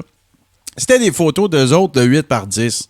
Fait que là, il signait, puis là, il collectait, mettons, 5$, 10$, whatever, c'était quoi. Puis là, ben, Stasiak, quand il est arrivé à WCW, il a essayé de ramener ça. Il n'a pas essayé de ramener ça, c'était ça sa gimmick, c'était plutôt humoristique, mais il arrivait avec un paquet de 8x10 de lui. Puis là, ben, quand il battait l'autre gars, ben là, il donnait une photo de 8x10. Puis il avait été quand même un petit peu over avec ça. Il y avait du monde qui avait trouvé ça quand même cool, mais effectivement, tu as tout à fait raison. Il n'a jamais eu bonne réputation. Puis il a toujours été considéré comme une espèce de talent gaspillé, ce gars-là. Là. Oui, bien, il faut comprendre. Là, en 1990, ce gars-là faisait de la lutte amateur. Il a remporté le championnat scolaire de l'Ontario dans la catégorie des 130 kilos. Ça, là, ça veut dire que dans la fin de l'adolescence, là, ce gars-là pèse 275 livres. Mm-hmm. Puis il mesure 6 pieds et 4. Puis on s'entend, là. 6 pieds et 4, 275 livres. Si tu fais de la lutte amateur, là, c'est que tu es clairement en bonne forme physique. Ben oui, c'est clair, c'est sûr. Puis tu sais, regarde, là, pour faire le comparatif, là, justement, tu sais, Shawn, son fils, talent gaspillé, of his own doing, là, il est le responsable lui-même de ça. Son père, c'était plus le gars. À l'époque des territoires, tu avais besoin d'un heel qui te donnerait bien du heat puis tout pour 2-3 semaines pour shiner un peu ton nouveau champion. C'était The Man. C'est sûr que c'est ce gars-là que tu allais chercher. Un genre de, tu sais, dans la même veine là, que, justement, pas Stan, mais Don Leo Jonathan, Killer Kowalski. Écoute, il y en avait Archie de Stomper Goldie. Tu sais, des gars comme ça, c'était des... Tu sais, ils ont fait la tournée des territoires comme heel, puis tu savais que tu le bouquais, qu'il y aurait peut-être des troubles dans le cas de Stan Stasiak, mais tu sais, tu savais que tu aurais du bon heat, que le gars, ben après ça, il continuerait son chemin, il irait d'un autre territoire. C'était ça pour moi, Stan Stasiak. Puis, tu sais, c'est probablement une des... Lui puis Ivan Koloff, là, c'est peut-être... Surtout dans WWF de l'époque, ça a été parmi les premiers champions de transition, ça. Ben oui, je veux dire, ça n'a pas été là longtemps, puis c'était pour ramener Bruno, puis après ça, tu sais, il avait fait il a essayé Pedro Morales parce qu'il était super over avec sa communauté à New York, tout ça, fait que là, ben, il a emmené Stan Deman, c'est parfait, c'est le gars qui va te donner du heat, ça va avoir l'air legit s'il gagne, puis là, ben, tu continues avec ça, fait que non, définitivement, hey, mais j'avais oublié qu'il venait d'Arvida, ça, t'as 100% raison, mais j'avais déjà lu ça, là. Mais c'est cool. Puis, pour conclure avec Sean Stasiak, là, moi, les boys, là, je vous invite à vous replonger à la fin des années 90. Là. Sean Stasiak, c'est un gars qui a une belle gueule. Ouais. Mesure 6 pieds et 4, pèse 250 livres de muscle. C'est le genre de lutteur que Vince y aime et qui voit dans sa soupe. Ah, il a le look parfait du lutteur. S'il l'a clairé d'un fin 90, ça en dit beaucoup sur l'individu. Ah non, c'est sûr et certain. Puis encore, tu sais, la fameuse gamique Meat aussi, là, je sais pas si tu te rappelles, mais c'était la gamique de l'homme-objet. Il était avec Terry Runnels puis Jackie. Puis, tu sais, il le transportait un peu partout. Tu sais, je me rappelle même son ring attire, là, tu sais, ses tights, là, ses shorts de lutteur, là, il y avait les coutures de Bobette dedans. Tu te rappelles-tu de ça? Oui, un peu comme des Fruit of the Loom avec la fenêtre en avant, là, puis tout ça, là, ben, c'était ça, tu sais, c'était vraiment la culture. Tu sais, Terry Runnels puis Jackie, là, c'était des femmes fatales, tu sais, super dominatrices. Ouais, voilà, c'est ça, évidemment, avec du gros Vince Russo en arrière, ça donnait l'acronyme PMS. Puis on vous expliquera, on n'a pas besoin de vous dire ce que ça veut dire. Fait que voilà, puis Meat, ça a commencé effectivement comme ça. Mais non, c'est super intéressant, mon cher Steve. Puis comme je le sais qu'on a un astifi de gros segments qui s'en vient, ben nous autres, on va faire une courte pause. Puis on va vous revenir avec nos top 10 des matchs de l'histoire de WrestleMania. Tout de suite après ceci. Podcast.com. Essaye ça.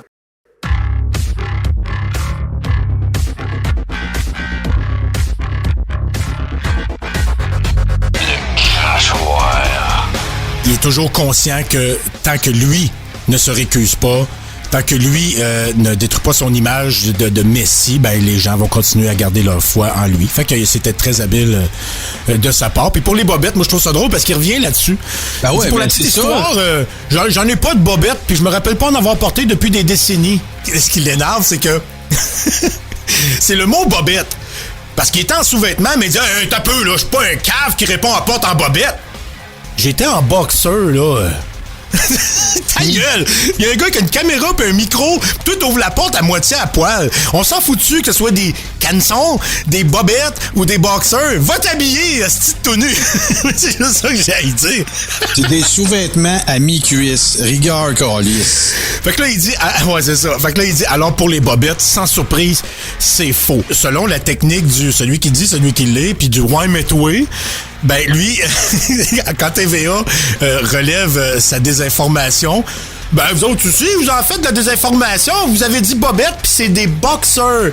Je vais porter votre attention sur ces petits pois au lieu du steak, comme ça, ben ça va calmer les ardeurs de mes fans, mes fans, puis les autres, de toute façon, vous le saviez déjà que je suis un maillet avant, fait que ça changera rien. Ben oui, le crachoir, vous savez ce que c'est, vous connaissez ça. Alors, les dimanches, 20h, en exclusivité sur radioh2o.ca. Et là, messieurs, on a décidé, suite à nos top 5 surévalués, sous-évalués, Top Mania, de 0 à 20, de 20 à 37, name it. Et là, on a décidé qu'on faisait le top. On fera pas ça, là, 0 à 20 puis tout ça. C'est 0 à 37, notre top 10 des matchs de WrestleMania. Oui, nous sommes conscients que nous aurons des doublons. Peut-être ne seront-ils pas dans les mêmes, aux mêmes échelons. Mais voilà. Puis là, j'ai envie qu'on essaye de quoi de différent, messieurs. Parce que là, ça va éviter les... Ah, là, je m'en allais dire... OK, fait que... On va commencer. Tiens, on passe ça avec JC. Puis JC, là, toi, tu nous drill down ça de 10 à 1. Puis tu nous expliques pourquoi. Fait que là, attendez un peu, moi checker quelque chose. On va regarder si mes affaires sont toutes placées parce que il n'est pas question qu'on ne fasse pas ce qu'on fait toutes les fois. Alors, on y va avec Number 10. Au numéro 10 de WrestleMania 20, Kurt Angle contre Eddie Guerrero. Écoute, je pense que si j'ai besoin d'expliquer pourquoi j'ai mis ce combat-là, là, c'est parce que les gens ne l'ont pas vu. Puis là, c'est le fameux spot de je détache ma botte, tu veux me donner le ankle lock, puis là, ma botte s'en va. OK, parfait. Excellent choix. Exactement.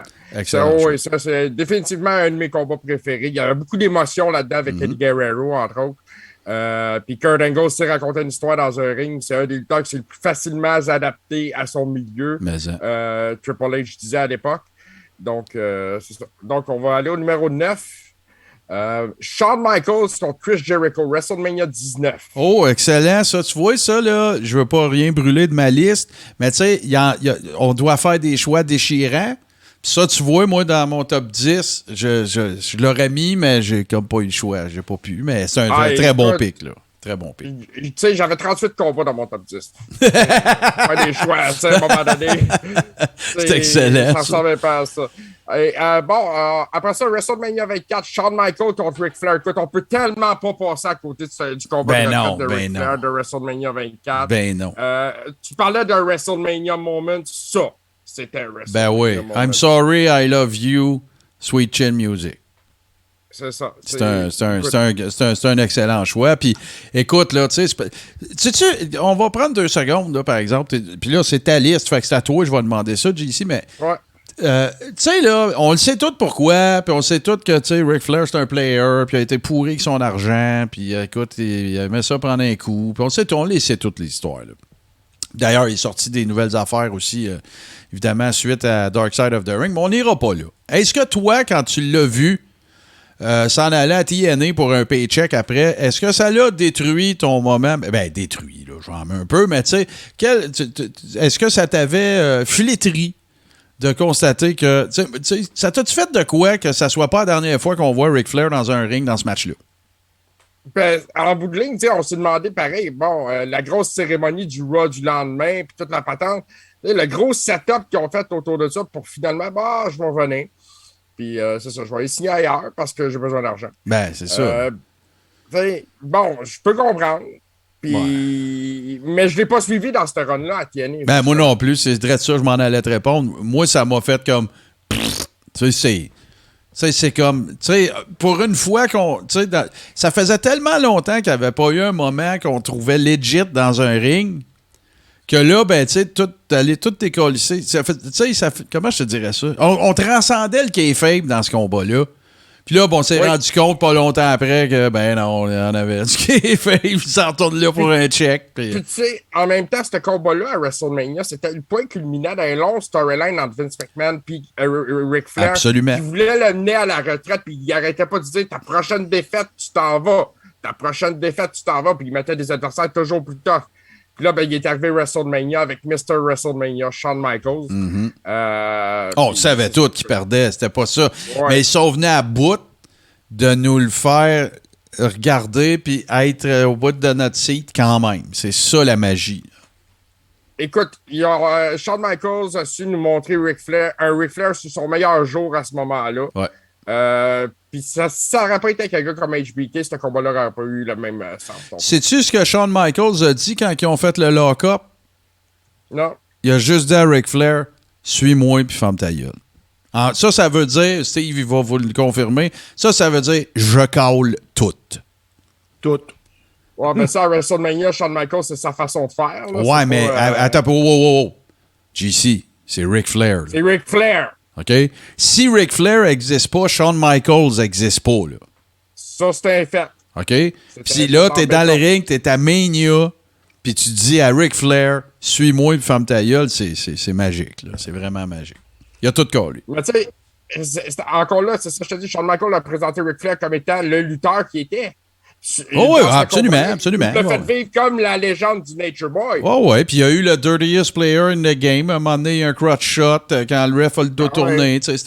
Écoute, c'était anthologique. T'as refait le tour de la carrière de Ric Flair en un match, puis à la fin, il y avait de l'émotion, tu le quittes. Regarde, t'as parlé de Jericho. Jericho contre Shawn Michaels, même affaire. Tu sais, à la fin, le moment, le rêve de Chris Jericho d'être dans le ring avec Shawn Michaels, puis là, le gros câlin, puis tout. Puis là, qu'est-ce que Jericho, il fait? Boom! un kick dans Dick. Puis là, ça, c'est Jericho. Tu sais, Jericho, c'est pas Ric Flair, puis il était pas à la même place dans sa carrière, mais non, écoute, tu peux pas... autant, j'aime pas dire que Shawn Michaels, il est cool, il est vraiment cool. J'ai pas le choix de le dire. Ouais, il faut l'admettre quand même. Oui, absolument. Là, on s'en va à... C'était ton numéro 8, ça? Un petit peu, là, on a manqué à nos engagements, là. Fait que là, on s'en va à number 7. Au numéro 7 de WrestleMania 7, justement, le Ultimate Warrior contre Macho King Randy Savage. Oh, yeah! Combat de retraite. Yes. Je considère, moi, comme étant le meilleur combat que livré l'Ultimate Warrior à la WWE. Puis c'est grâce à Macho Man, encore une fois. Mais ce combat-là était d'une intensité incroyable. Moi, j'étais un petit cul quand je me rappelle l'avoir vu en direct, j'avais 12-13 ans. Puis, sincèrement, là, j'étais sur le bout de ma chaise. Un hostifie de bon match, t'as 100% raison. Puis, écoute, il y a deux gars qui ont charrié Ultimate Warrior dans l'histoire de la lutte. C'est Rick Rude puis Macho Man. That's it. Ouais. Oui, vous allez me dire Hogan à Mania 6, mais c'était chorégraphié depuis des semaines. Là. C'est pas pareil. Là. Steve, tu voulais dire quelque chose? Ben, c'est ça, je m'en allais dire, c'est qu'il avait pratiqué le combat Hogan. Puis, avec qui? Tandis qu'un. Avec Pat Patterson. Yes, Pat Patterson. Tandis qu'un Rick Rude, lui, il pouvait bien faire paraître Warrior, puis Warrior pouvait pas jouer trop à ça avec Rick Rude. Non. Tu sais, Macho Man, c'est parce que c'était son statut quand même, là, tu sais, puis, tu sais, tous les workers savaient qu'il y aurait un bon combat avec Macho Man. Rick Rude, ben, si tu faisais ton smat, il casse un bras, c'est tout, là. All right, on continue ça, mon JC. Number 6. Au numéro 6, WrestleMania 21, Shawn Michaels contre Kurt Angle. Encore une fois, Shawn Michaels revient, puis il va revenir, je suis sûr, dans vos listes à vous autres aussi. Là. Peut-être. Je regarde Steve, puis j'en suis assez convaincu, là, tu sais. Mais c'est ça. Shawn Michaels contre Kurt Angle, c'est un combat qui était calé d'avance pour voler le show. Ah ouais, c'est sûr. Écoute, puis encore une fois, ben c'est ça. C'est deux gars qui ont réussi à nous montrer qu'il y avait une chimie incroyable ce soir-là pour créer un moment magique.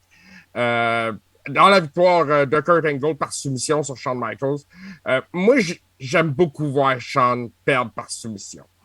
Okay? Pas parce que j'aime pas Shawn Michaels, mais je trouve que la façon qu'il fait, tu sais, il se combat tellement, puis il se débat tellement, puis en bout de ligne, tu sais, il est déchiré là-dedans. Ouais, c'est parce que c'est un bon seller, c'est ça aussi. C'est pas juste un bon... C'est sa façon de le faire. C'est pas juste parce qu'il perd par soumission, c'est sa façon de le faire. C'est ça, c'est parce qu'il le vend, tu sais, c'est le meilleur pour le vendre, c'est clair, là, t'as bien raison. On s'en va au number 5.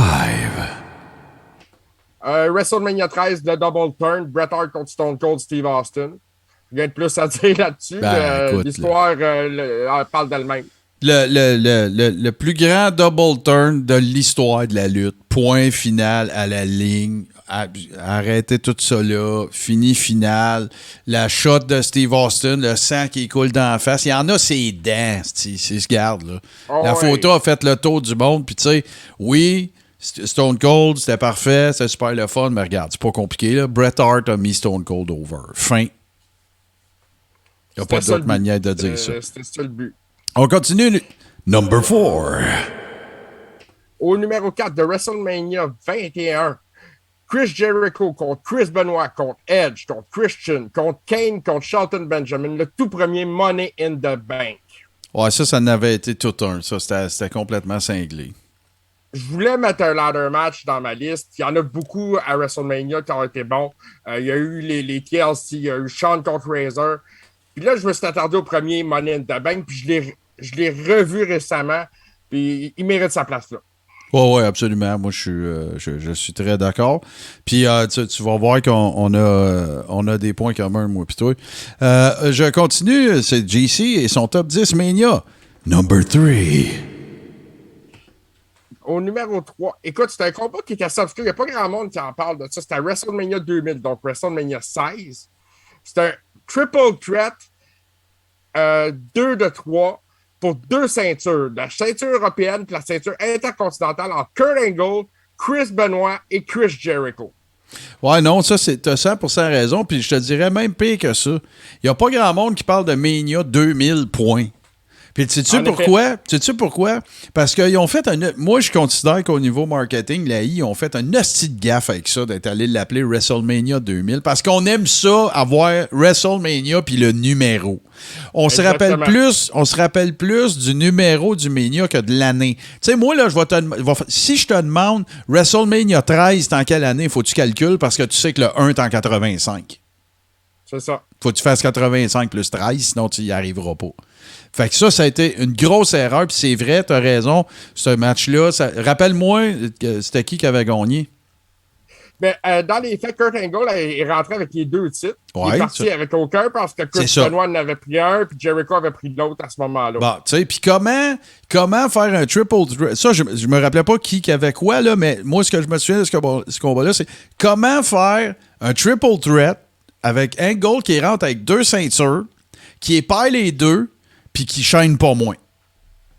Ah, il était over pareil, parce qu'écoute, il venait d'arriver avec la compagnie Kurt Angle, ça faisait quelques mois qu'il était là.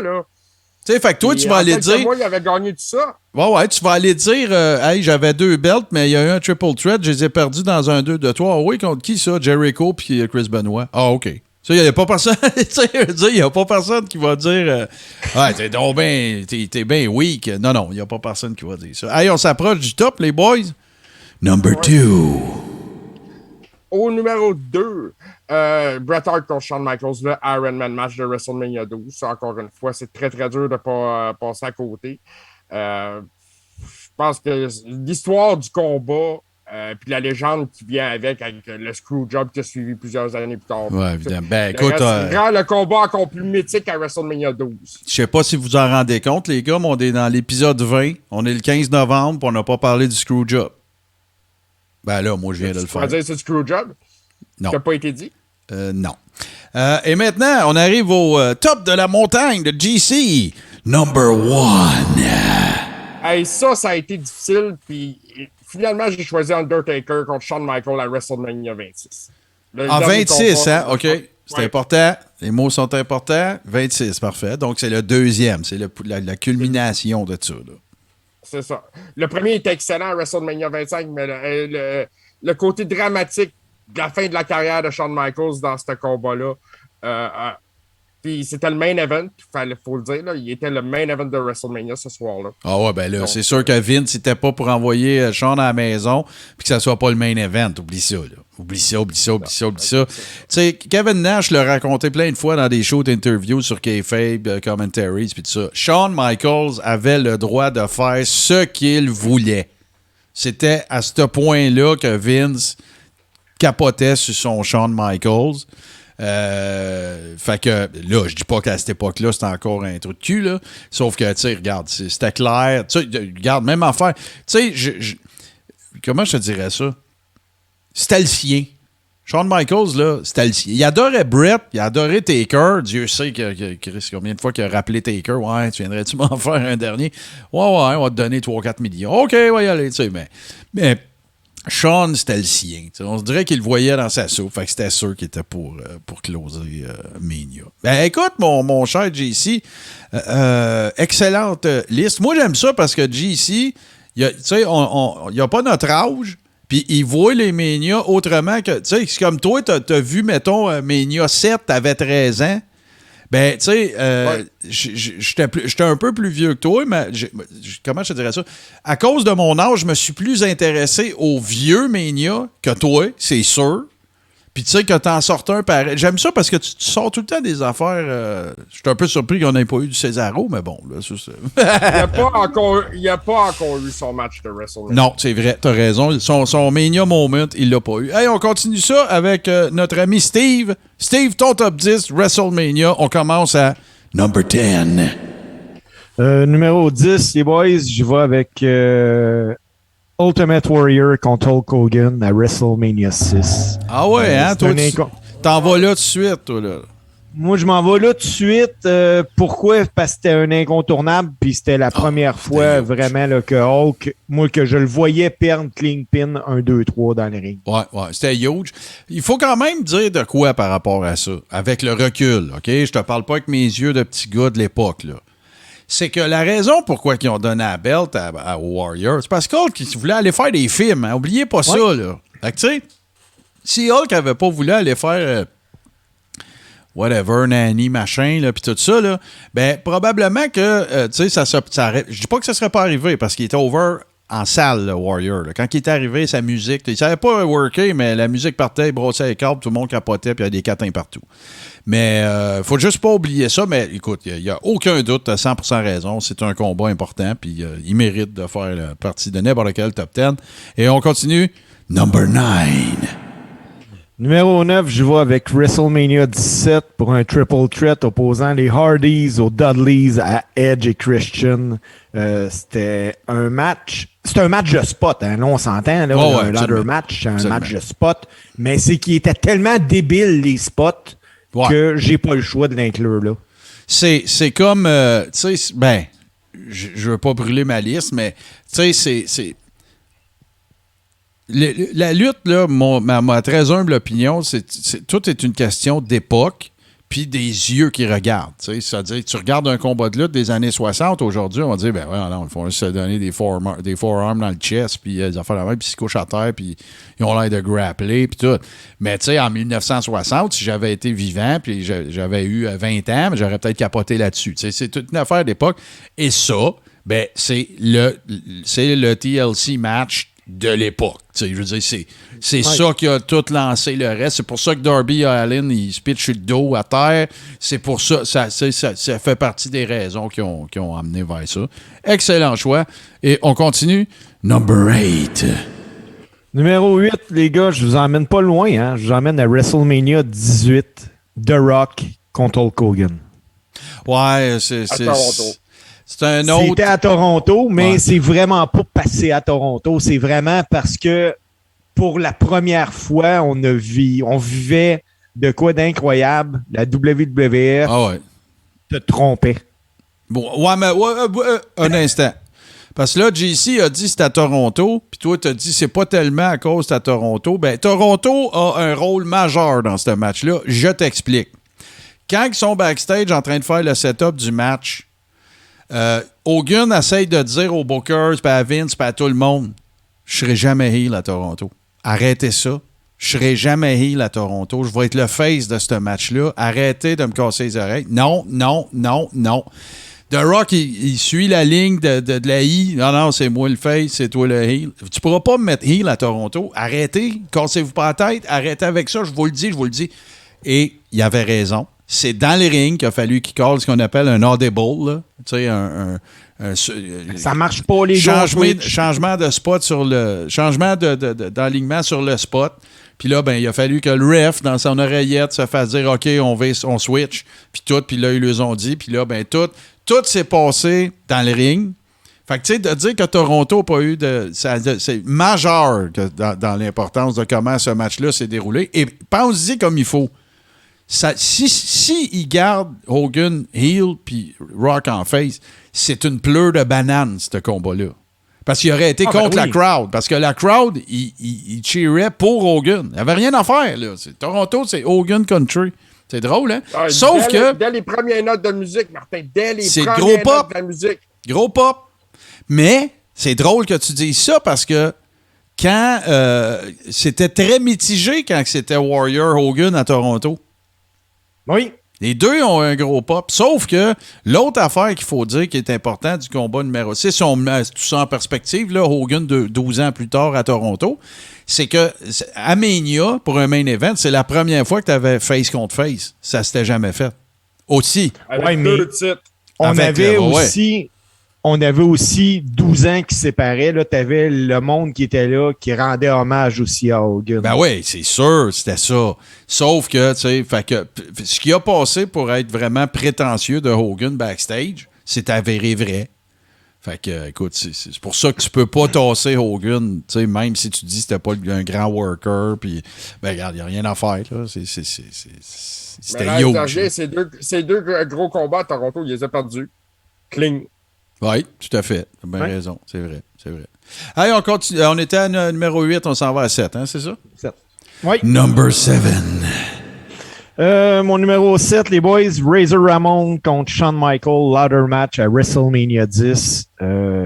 C'était simplement fou. On n'avait pas réellement déjà vu des ladder matchs. C'est exactement ça.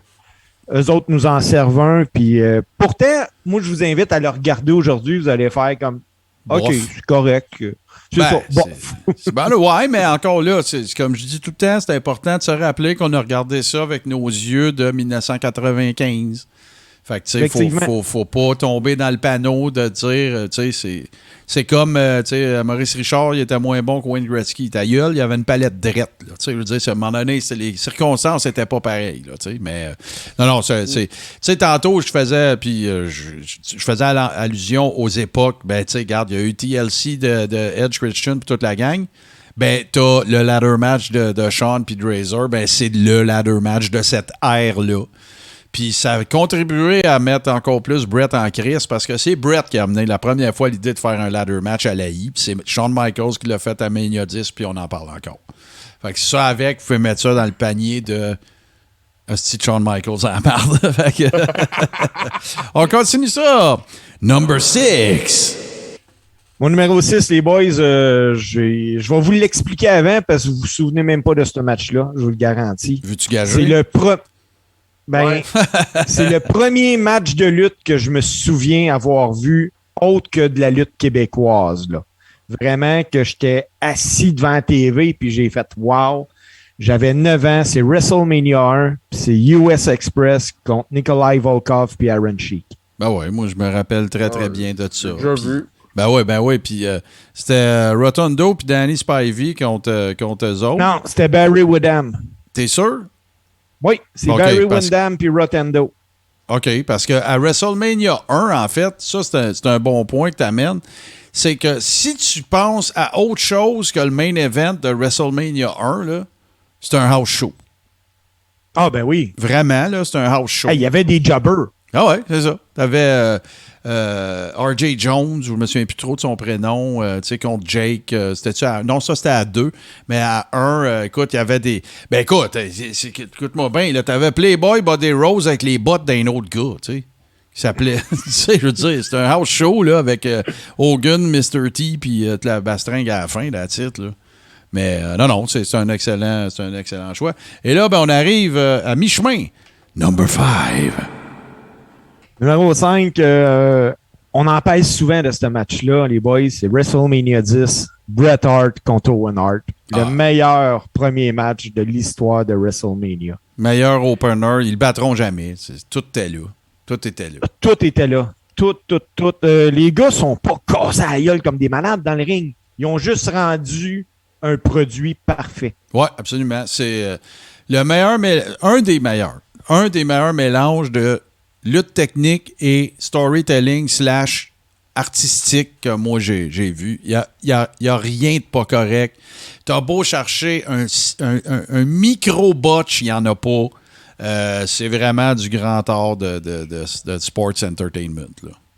Puis moi, je me souviens de l'espèce de hang qu'Owen avait pour Brett. Comment il vendait, justement. Comment tu ressentais avec lui, cette espèce de colère-là, cette frustration-là. Oui, écoute, à ce moment-là, oui, du storytelling, de l'émotion en masse. Technique impeccable. Puis je sais pas, les boys, si vous vous rappelez, quand que WrestleMania 10 a terminé, c'était la phase d'Owen Hart parce que son frère venait de gagner le titre puis il disait « Je t'ai battu, moi, je t'ai battu ». Ah ouais, c'est exactement ça. Ça laissait présager qu'il était le prochain sur la liste. Ah ben oui. Absolument. Puis l'autre affaire, là, tu parles de détails. Ouais, vas-y, Steve, vas-y. En plus, quand il gagne Owen, moi, dans ma tête, ça me dit, bon, Brett ne gagnera pas la ceinture à soir, là, parce qu'il n'a pas dans le premier match contre Owen.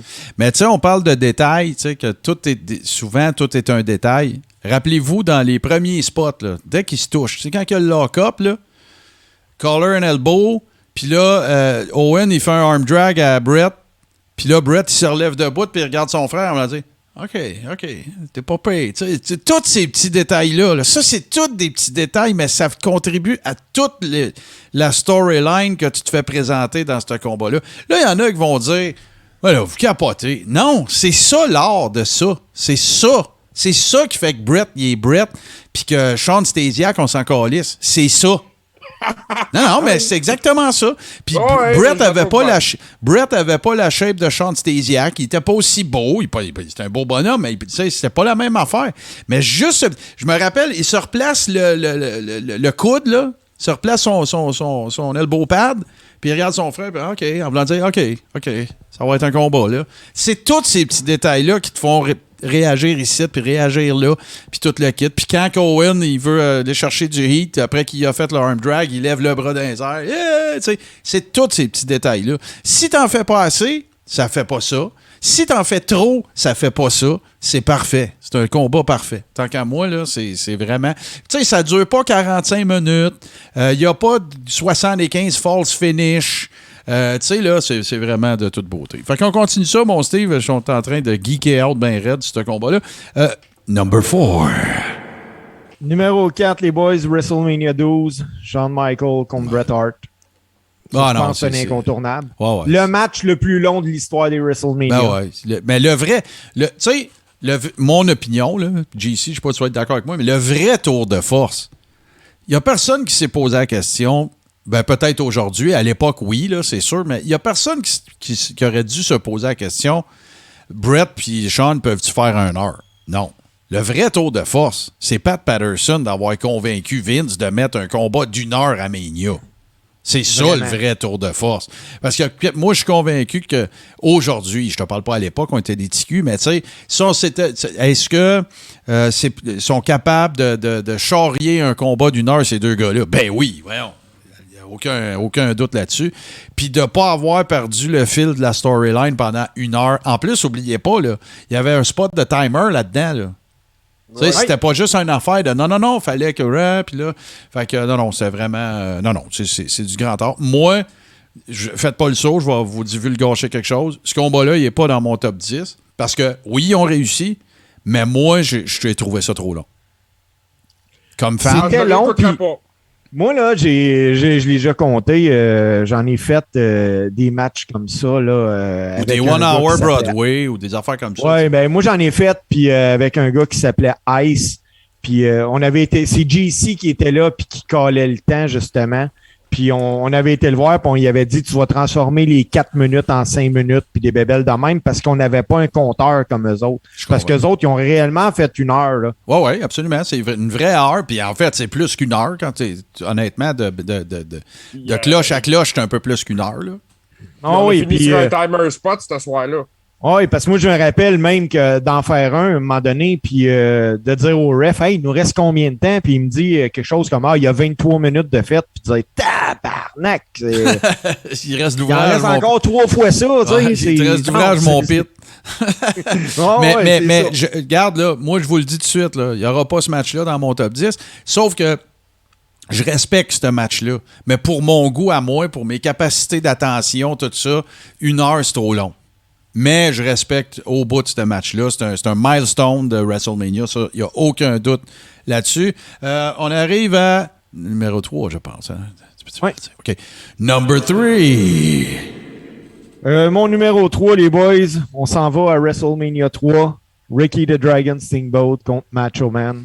C'est la première fois qu'on était vraiment rivés sur le bord de notre chaise parce que ça pouvait finir n'importe quand. Là. Ils ont réussi à nous vendre les faux finishes. Ils ont quasiment inventé le faux finish. Là. Le hype du faux finish est venu au monde là. Puis on ne vous racontera pas l'histoire. Vous l'avez entendu 500 fois, là, les 137 moves back-à-back ou 160 kicks à apprendre par cœur, 8 pages de moves de 1 à 160 kicks. Puis les gars, ils squeezaient. Tu sais quoi, le move 137? Puis quand ils se voyaient dans le locker, c'est du très, très, très grand art. Rajoute là-dedans le petit comic relief de George the Animal Steel qui est en amour avec Elizabeth. Rajoute que la feud, c'était quand même un point culminant dans une feud avec Macho Man puis Ricky the Dragon Steamboat. Il avait pitché la ring bell dans la gorge. Là, c'est ça. Puis là, les spots avec le docteur puis le Dragon, il n'est pas capable de parler. Puis tout. C'était magistral. Vraiment, là. Les build-up de combat d'aujourd'hui ne se font plus comme ça. Puis là, il faut vivre avec son temps, là, mais c'est de valeur que ça se fasse pas. Écoute, moi, ce que je me rappelle vraiment de ça, c'est que Steamboat, savait très bien qu'il venait de livrer le meilleur match à la WWE de son histoire à lui, là. Puis il savait aussi très bien qu'il servait de champion de transition parce qu'il s'en allait. Hein. Ben, en fait, il demandait une pause. Ouais, mais c'est pas exactement comme ça s'est passé, en fait. L'affaire qui est arrivée, c'est que la réputation... Puis j'adore The Dragon Steamboat, fait que je veux pas avoir l'air de le knocker là, quand je dis ça, mais la réputation que Steamboat avait, puis il a pas fini ses jours avec cette femme-là, c'était que sa conjointe était bien écœurée qu'il fasse ça. Puis, si vous vous souvenez, en plus, il avait fait une pause, il était revenu, blablabla, puis c'est parce qu'elle était enceinte, évidemment. Et là, il a demandé une pause par rapport à ça, mais il se faisait bien gros s'il est à la maison pour dire... Fait que tu sais, Ricky the Dragon Steamboat avait un petit peu la réputation que c'était pas lui le boss à la maison. On va dire ça comme ça. Puis c'est comme ça qu'est arrivé Honky Tonk Man aussi dans la photo, puis toute la patente.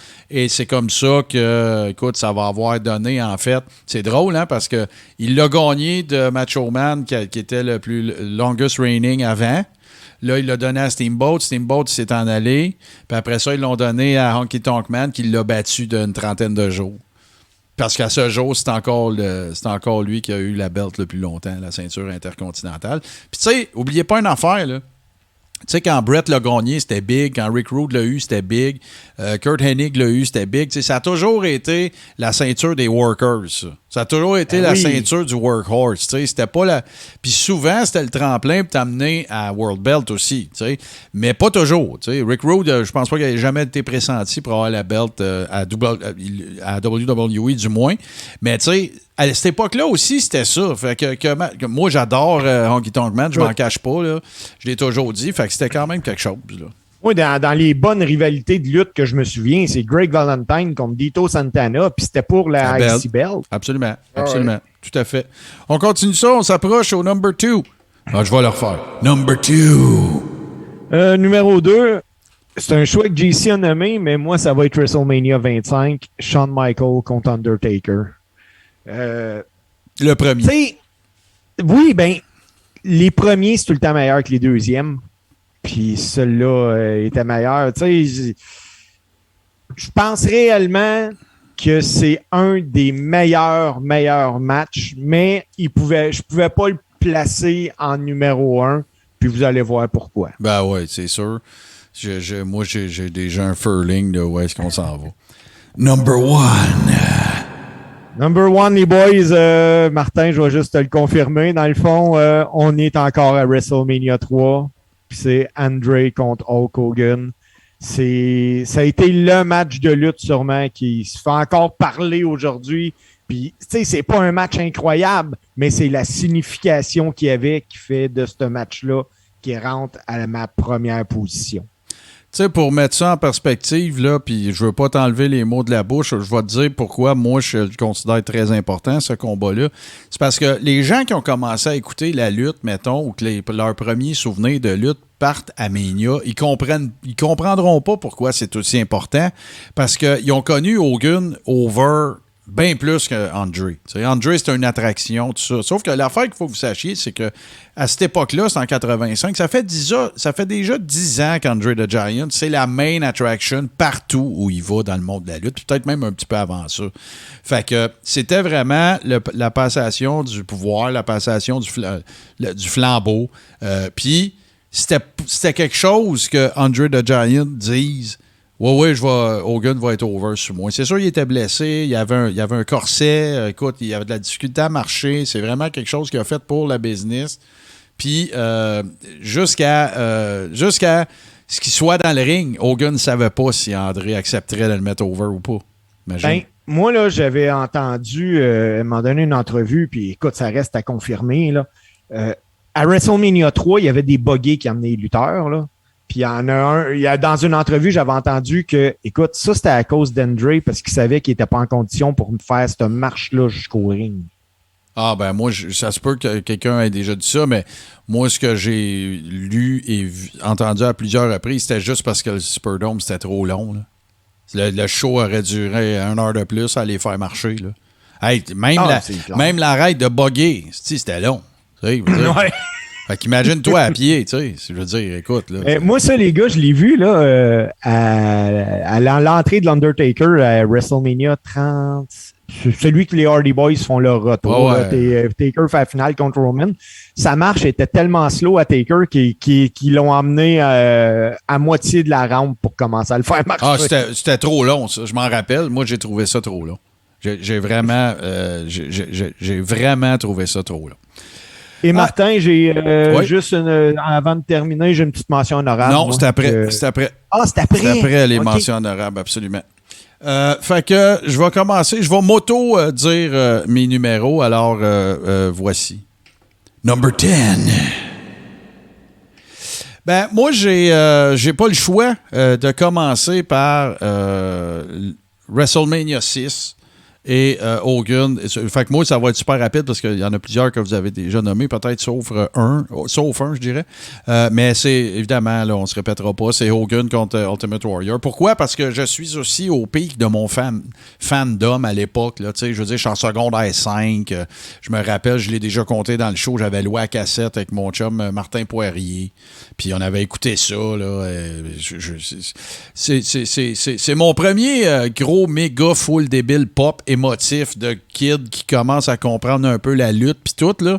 Fait que c'est définitivement que ce combat-là, il figure là-dedans. Dans mon top 10, je serais pas capable de pas le mettre. Voilà. C'est purement émotif, là. Je continue. Number 9.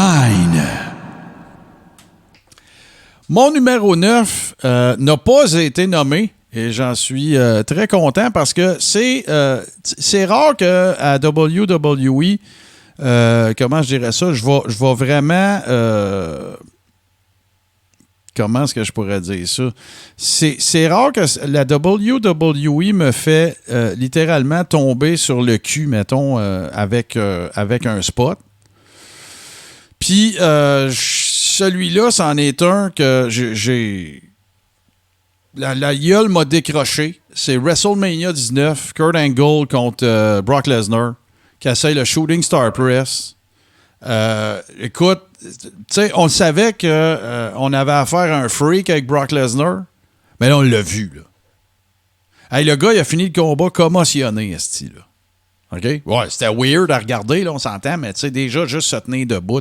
C'est un des spots les plus cringe que je me rappelle. Puis là, je parle pas, là, de Sid Vicious surveiller la jambe, des affaires. Non, ta Mania, là, c'est pas pareil, là. C'est pas pareil pantoute, là. C'est live, puis t'as pas de 10 second censorship, puis toute la patente, là. T'as rien de ça, c'est live, là. Ça a été un combat absolument fantastique. Puis l'autre affaire qui ajoutait au hype de ce combat-là, c'est que c'est deux shooters, les gars, pour vrai, là. Kurt Angle, médaille d'or avec le cou cassé, puis Brock Lesnar, champion NCAA, genre 4 ans en ligne. Tu sais, regarde, là, c'est deux hosties de brutes, là. Fait que moi, ça, c'est sûr que juste pour le holy shit factor de tout ce combat-là, puis Brock Lesnar n'a pas eu l'air fou, là, mais pas en tout avec Kurt, là. Vraiment pas. Fait que moi, je considère que c'est un combat suffisamment important pour qu'il fasse ma liste. Puis là, ben comme je vous ai dit, hein, il y a plein d'affaires que moi j'aurais mis, que je mets pas, puis tout le kit, parce qu'on n'avait pas le choix d'en choisir 10. Fait que tu sais, de vous dire que c'est mon top 10, c'est quasiment de la bullshit, parce que il aurait fallu qu'on fasse un top 30 là, dans mes souvenirs. Alors, je continue. Number 8. Ben, moi, je vais vous surprendre, puis je vais vous dire la raison pourquoi que je mets WrestleMania 17 de Rock contre Austin. C'est parce que c'est une des seules époques de l'histoire de la lutte qu'on a eu droit à deux phénomènes à leur pic en même temps. OK? Hogan Andre, c'est écœurant, passation du flambeau, patati patata. Stone Cold, c'est un match de marde, mais Stone Cold contre Shawn Michaels, quand on a commencé la Stone Cold Era, c'était écœurant, sauf que Shawn Michaels, il n'y a plus de dos. Là, on a les deux. Tu sais, des gars que tu vois une fois par génération, là, ben dans ce temps-là, là, à AI, il y en avait deux, puis ils étaient au pic en même temps.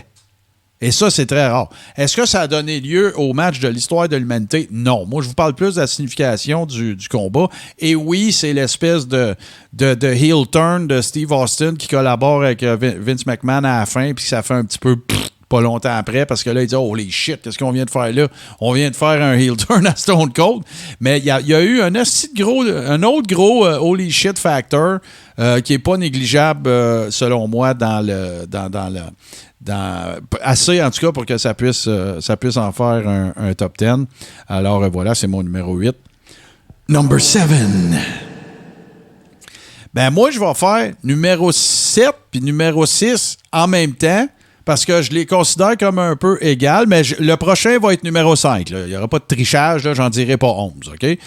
Moi, c'est vraiment, encore une fois, ben, c'est pas pour rien que 17, c'est le meilleur Mania, là, mais c'est évidemment le Edge, Christian, Dudley Boys, Hardy Boys, le ladder match.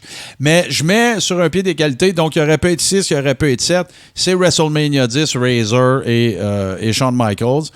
Parce qu'ils ont la même signification, la même importance, mais à deux époques différentes. T'sais, on a level up. Ben là, il n'y avait pas de ladder match avant Shawn puis Razor, là, mais on a level up le gimmick match de Mania, qui était un des premiers, là, à part peut-être le challenge de 15 000 $ de qui va slammer l'autre de Big John Studd, Andre the Giant. Là. Mais, fait que je les mets sur un pied d'égalité, donc 6 et 7 ou 7 et 6, pour moi, ça change strictement rien. Alors maintenant, on s'en va. Number 5. Rien à ajouter. WrestleMania 24, Shawn Michaels, Ric Flair. J'ai rien d'autre à dire. On en a parlé longtemps tantôt. Puis, c'est pas... Il n'y a rien d'autre à en dire. Alors, on passe au numéro 4. Pas plus compliqué que ça. Number 4. Mon numéro 4, c'est WrestleMania 3. C'est Hillbilly Jim contre King Kong. Ben non! C'est rien qu'il faut voir vos faces avec le Little Beaver. Non. Bon, évidemment, Savage, Steamboat, on a tout dit là-dessus. Là. J'ai vraiment rien d'autre à en dire. Alors, on va passer au numéro 3. Number 3. Mania 26, Shawn Michaels, Undertaker. C'est 26. C'est le point culminant. Parce que, écoute, c'est dur de battre la première occurrence de quelque chose dans un... Regardez au cinéma, dans un sequel, c'est plutôt rare qu'on a réussi à le faire. Il y en a quelques rares exceptions. Empire Strikes Back, Terminator 2. Il n'y en a pas gros, là. Tu sais, mais dans ce cas-là, pour moi, c'est 26 parce que je vais vous présenter mon numéro 2. Number 2. WrestleMania 25, les deux mêmes gars. Gars, je peux pas passer à côté. Je peux pas. Écoute, c'est tellement magique, là. Écoute, non, je peux. Tu sais, la lumière rencontre la noirceur. Tu sais, Shawn Michaels descend du ciel, Taker sort du sol. C'est parfait. C'est tout ce qu'un gros combat de Mania devrait être. C'est pas plus compliqué que ça. C'est Shawn Michaels. C'est Shawn Michaels qui a plus les capacités athlétiques qu'il avait, mais qui a 10 ans de plus d'expérience. Fait que ça change rien pour nos yeux de fans de lutte. Non. Moi, j'écoute là number 2. Et on s'en va au number 1. Number 1. Austin Bret Hart. Moi, j'ai... comment je te dirais ça? C'est un match duquel on s'attendait le moins qui nous en a donné le plus à Mania. C'est le même que je vois. On le savait, ça se tire. I Quit match, Shawn Michaels, Bret Hart, Stone Cold, Bret Hart. On le sait qu'on va avoir un bon match. Bret, il est là, toute la patente. Et bang, ça devient une pièce d'anthologie. T'sais, on s'attendait pas à ça, là. Je veux dire, c'est le swerve complètement total, fait à la perfection. Puis tu sais, présentez-moi ça comme vous voulez, on fera pas le débat, c'est qui le top des tops qu'il n'y a jamais eu à WWE, là. Ça pourrait être un sujet de conversation. Moi, je continue de dire que c'est Stone Cold, à cause de la merch, à cause du pop culture, à cause de... Hey, le monde se promenait, puis tout le monde avait un chandail 316. Oui, il y a eu Hogan, puis Hulkamania, puis tout, mais c'est pas comparable, là. Le channel de vente n'était pas le même non plus. Tu peux pas commander ça sur Internet. Dans le temps d'Hogan, il fallait que tu commandes ça d'un P.O. Box, là, puis des affaires de même. Fait que puis pourquoi je raconte tout ça? C'est parce que c'est le point de départ. c'est parce que c'est là que ça a commencé. Le vrai build-up, le vrai momentum de Stone Cold était déjà commencé, mais c'est ça qui a emmené vers. Puis l'autre affaire, ben écoute, tout ça a finalement culminé vers... Avec Hogan Andre, le Screwjob, c'est probablement les deux événements les plus importants. Il s'est passé plein d'autres affaires, là, mais de l'ère moderne, là, c'est les deux événements, je te dirais, les plus importants. Fait que moi, je dirais que c'est... Pour mon top 10, numéro 1, c'est Bret contre Stone Cold. On commence ça avec JC. Mention honorable, t'en avais 38. Pige dans le sac. Ouais, ben c'est ça. Écoute, puis encore là, c'est pas facile, les mentions honorables, mais regarde, j'en ai 2. J'en ai choisi 2. OK, c'est correct. Attends un peu. Honorable mentions.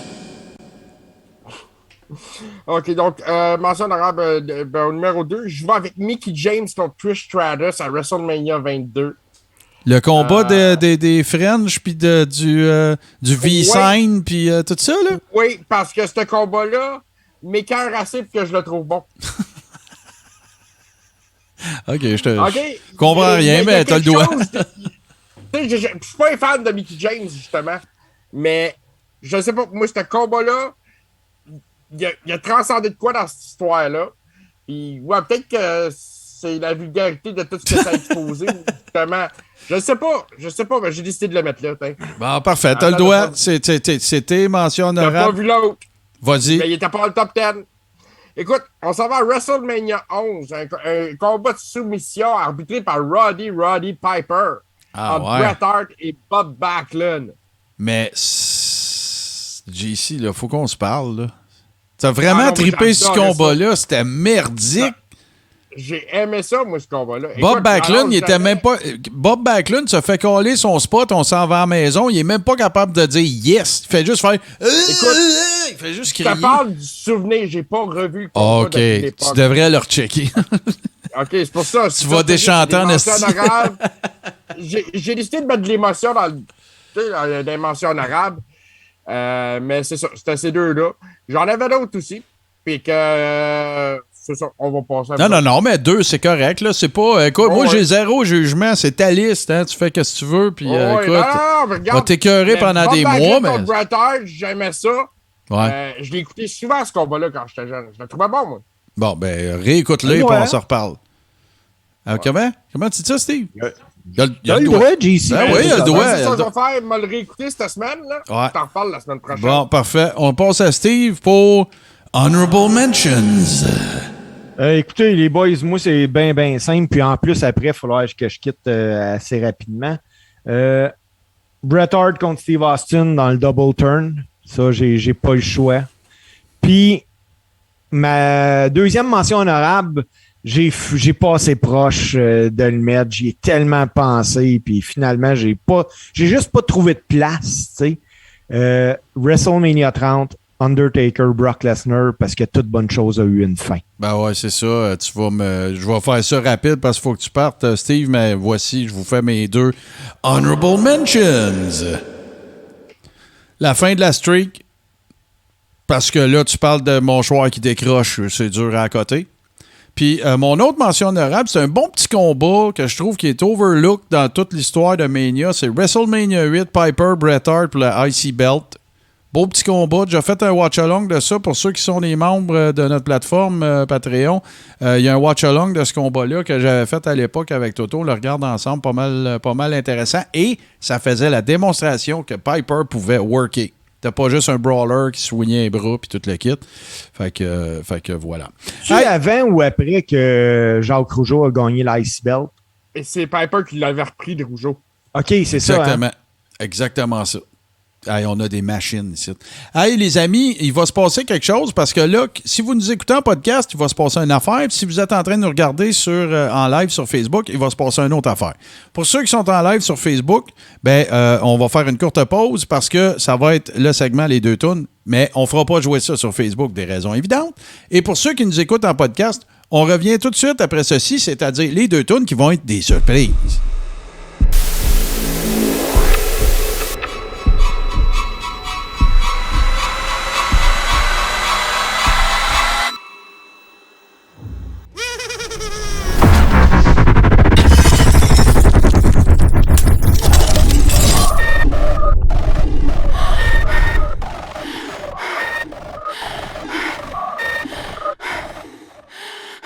Oui, bien, écoute, quand Marie-Ève m'a parlé du concept de l'émission, il y a tout de suite une histoire qui m'est venue en tête, puis je ne l'ai jamais comme racontée, en partie par honte et en partie parce que c'est quand même assez élevé. Mettons que j'avais un titre là, à donner à mon anecdote, c'est la fois où j'ai été arrêtée à Canada Wonderland parce que j'ai mis en péril la vie de plus de 100 personnes. Mais l'affaire qui m'a vraiment fait le plus peur, c'est dans une autre catégorie, avec Lucifer, en fait. Je pourrais dire que c'est avec Satan.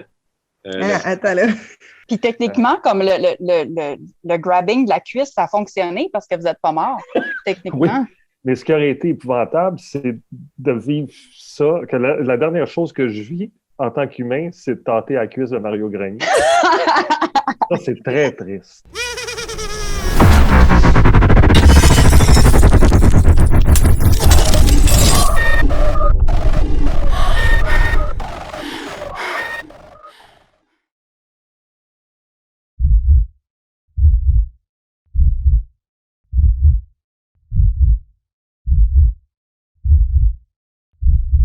Alors voilà, chers amis, c'est malheureusement déjà le temps de vous quitter. Merci d'avoir été là. Peu importe où vous vous trouviez, c'est-à-dire sur Facebook ou évidemment en balado-diffusion. Évidemment, on présente aussi un peu pas nos excuses, mais on vous aura averti un petit peu d'avance, là, mais c'est vraiment à cause de contraintes de temps que nous ne sommes pas sur Twitch ce soir, puis on ne voulait pas vous priver, bien sûr, de votre rendez-vous de lutte. Rendez-vous de lutte old school hebdomadaire. Là, avant qu'on se laisse, chose très importante, pour les gens qui adhèrent à la plateforme patreon.com/le carré rond, 21 novembre, ça s'en vient vite, c'est Survivor Series. Dans le dernier épisode, JC nous a fait évidemment le décompte de la carte. Il peut encore y avoir des changements. On vous rappelle bien sûr que pour tous ceux qui sont membres de la Rib Room et qui adhèrent à la plateforme patreon.com/le carré rond, watch along du pay-per-view la semaine prochaine. Donc, comment ça fonctionne? Pas compliqué. Vous devez déjà avoir accès, évidemment, au pay-per-view, pas au pay-per-view, mais au network, ou en tout cas la façon dont vous voulez. On ne stream évidemment pas le pay-per-view parce qu'on veut pas que Vince vienne chacun chez nous sacrer une volée. Alors, voilà, on regarde ça ensemble, on prend un petit drink, puis on s'amuse, puis on jase ferme de lutte, toujours bien intéressant. Sinon, bien évidemment, en adhérant à la plateforme, vous avez accès à un paquet d'avantages, dont la Rib Room, bien sûr, où on jase rumeurs, mimes et tout ça. Et bien évidemment, tout le contenu exclusif qui se trouve sur la plateforme. Et tout ça est rétroactif. Et ça vous coûte un gigantesque 7$ mensuellement pour avoir accès à toutes ces affaires-là. Voilà. Sinon, si vous avez fait connaissance avec nous à travers cette diffusion sur Facebook, on vous dit un énorme merci. Sachez que nous sommes normalement à 20h sur Twitch, la chaîne twitch.tv/le carré _rond. Donc, puis si ce n'est pas déjà le cas, likez notre page et vous serez au courant d'absolument tout ce que nous présentons comme contenu, qu'il s'agisse de Patreon ou pas. Steve, un énorme merci à toi. Je présume que tu nous prépares déjà une chronique dont toi seul as le secret, bien sûr. Ça sera peut-être pas un secret. J'ai envie qu'on parle de l'attachement pour la lutte québécoise par les Italiens. Parce qu'il y en a eu des Italiens qui ont passé. Absolument, très bon point. JC, tu sais, nous autres, c'est notre travailleur essentiel. C'est celui qui nous ramène à l'ordre aussi. Alors, écoute, JC, je sais que tu as plusieurs projets pour plusieurs chroniques. On a jasé d'affaires aussi. Fait que ne soyez pas en reste, mes chers amis. Parce que moi, j'ai encore dans la tête la chronique des affaires sur eBay, pas d'allure, avec la fausse tête. Écoute, j'ai trouvé des nouvelles affaires. Ça, j'ai bien hâte de vous en jaser. Bon, ça peut pas être la semaine prochaine, tu penses? Oh yeah! Ah ouais! Oh yeah! Écoute, la semaine prochaine, un top 5, je surprends Steve. Oh yeah! OK, plus un mot. On arrête ça là, les boys. Fait que nous autres, il ne nous reste plus qu'à vous laisser sur la meilleure musique, le meilleur mash-up de musique de lutte, en fait, qu'on espère qu'il ne se fera pas striker sur Facebook. Et c'est une composition de mon grand chum, Super Dave Bérubé. Je vous remercie encore une fois. Merci à ceux qui sont là avec nous, que ce soit la première fois ou fidèles à leurs habitudes. Et on se retrouve la semaine prochaine.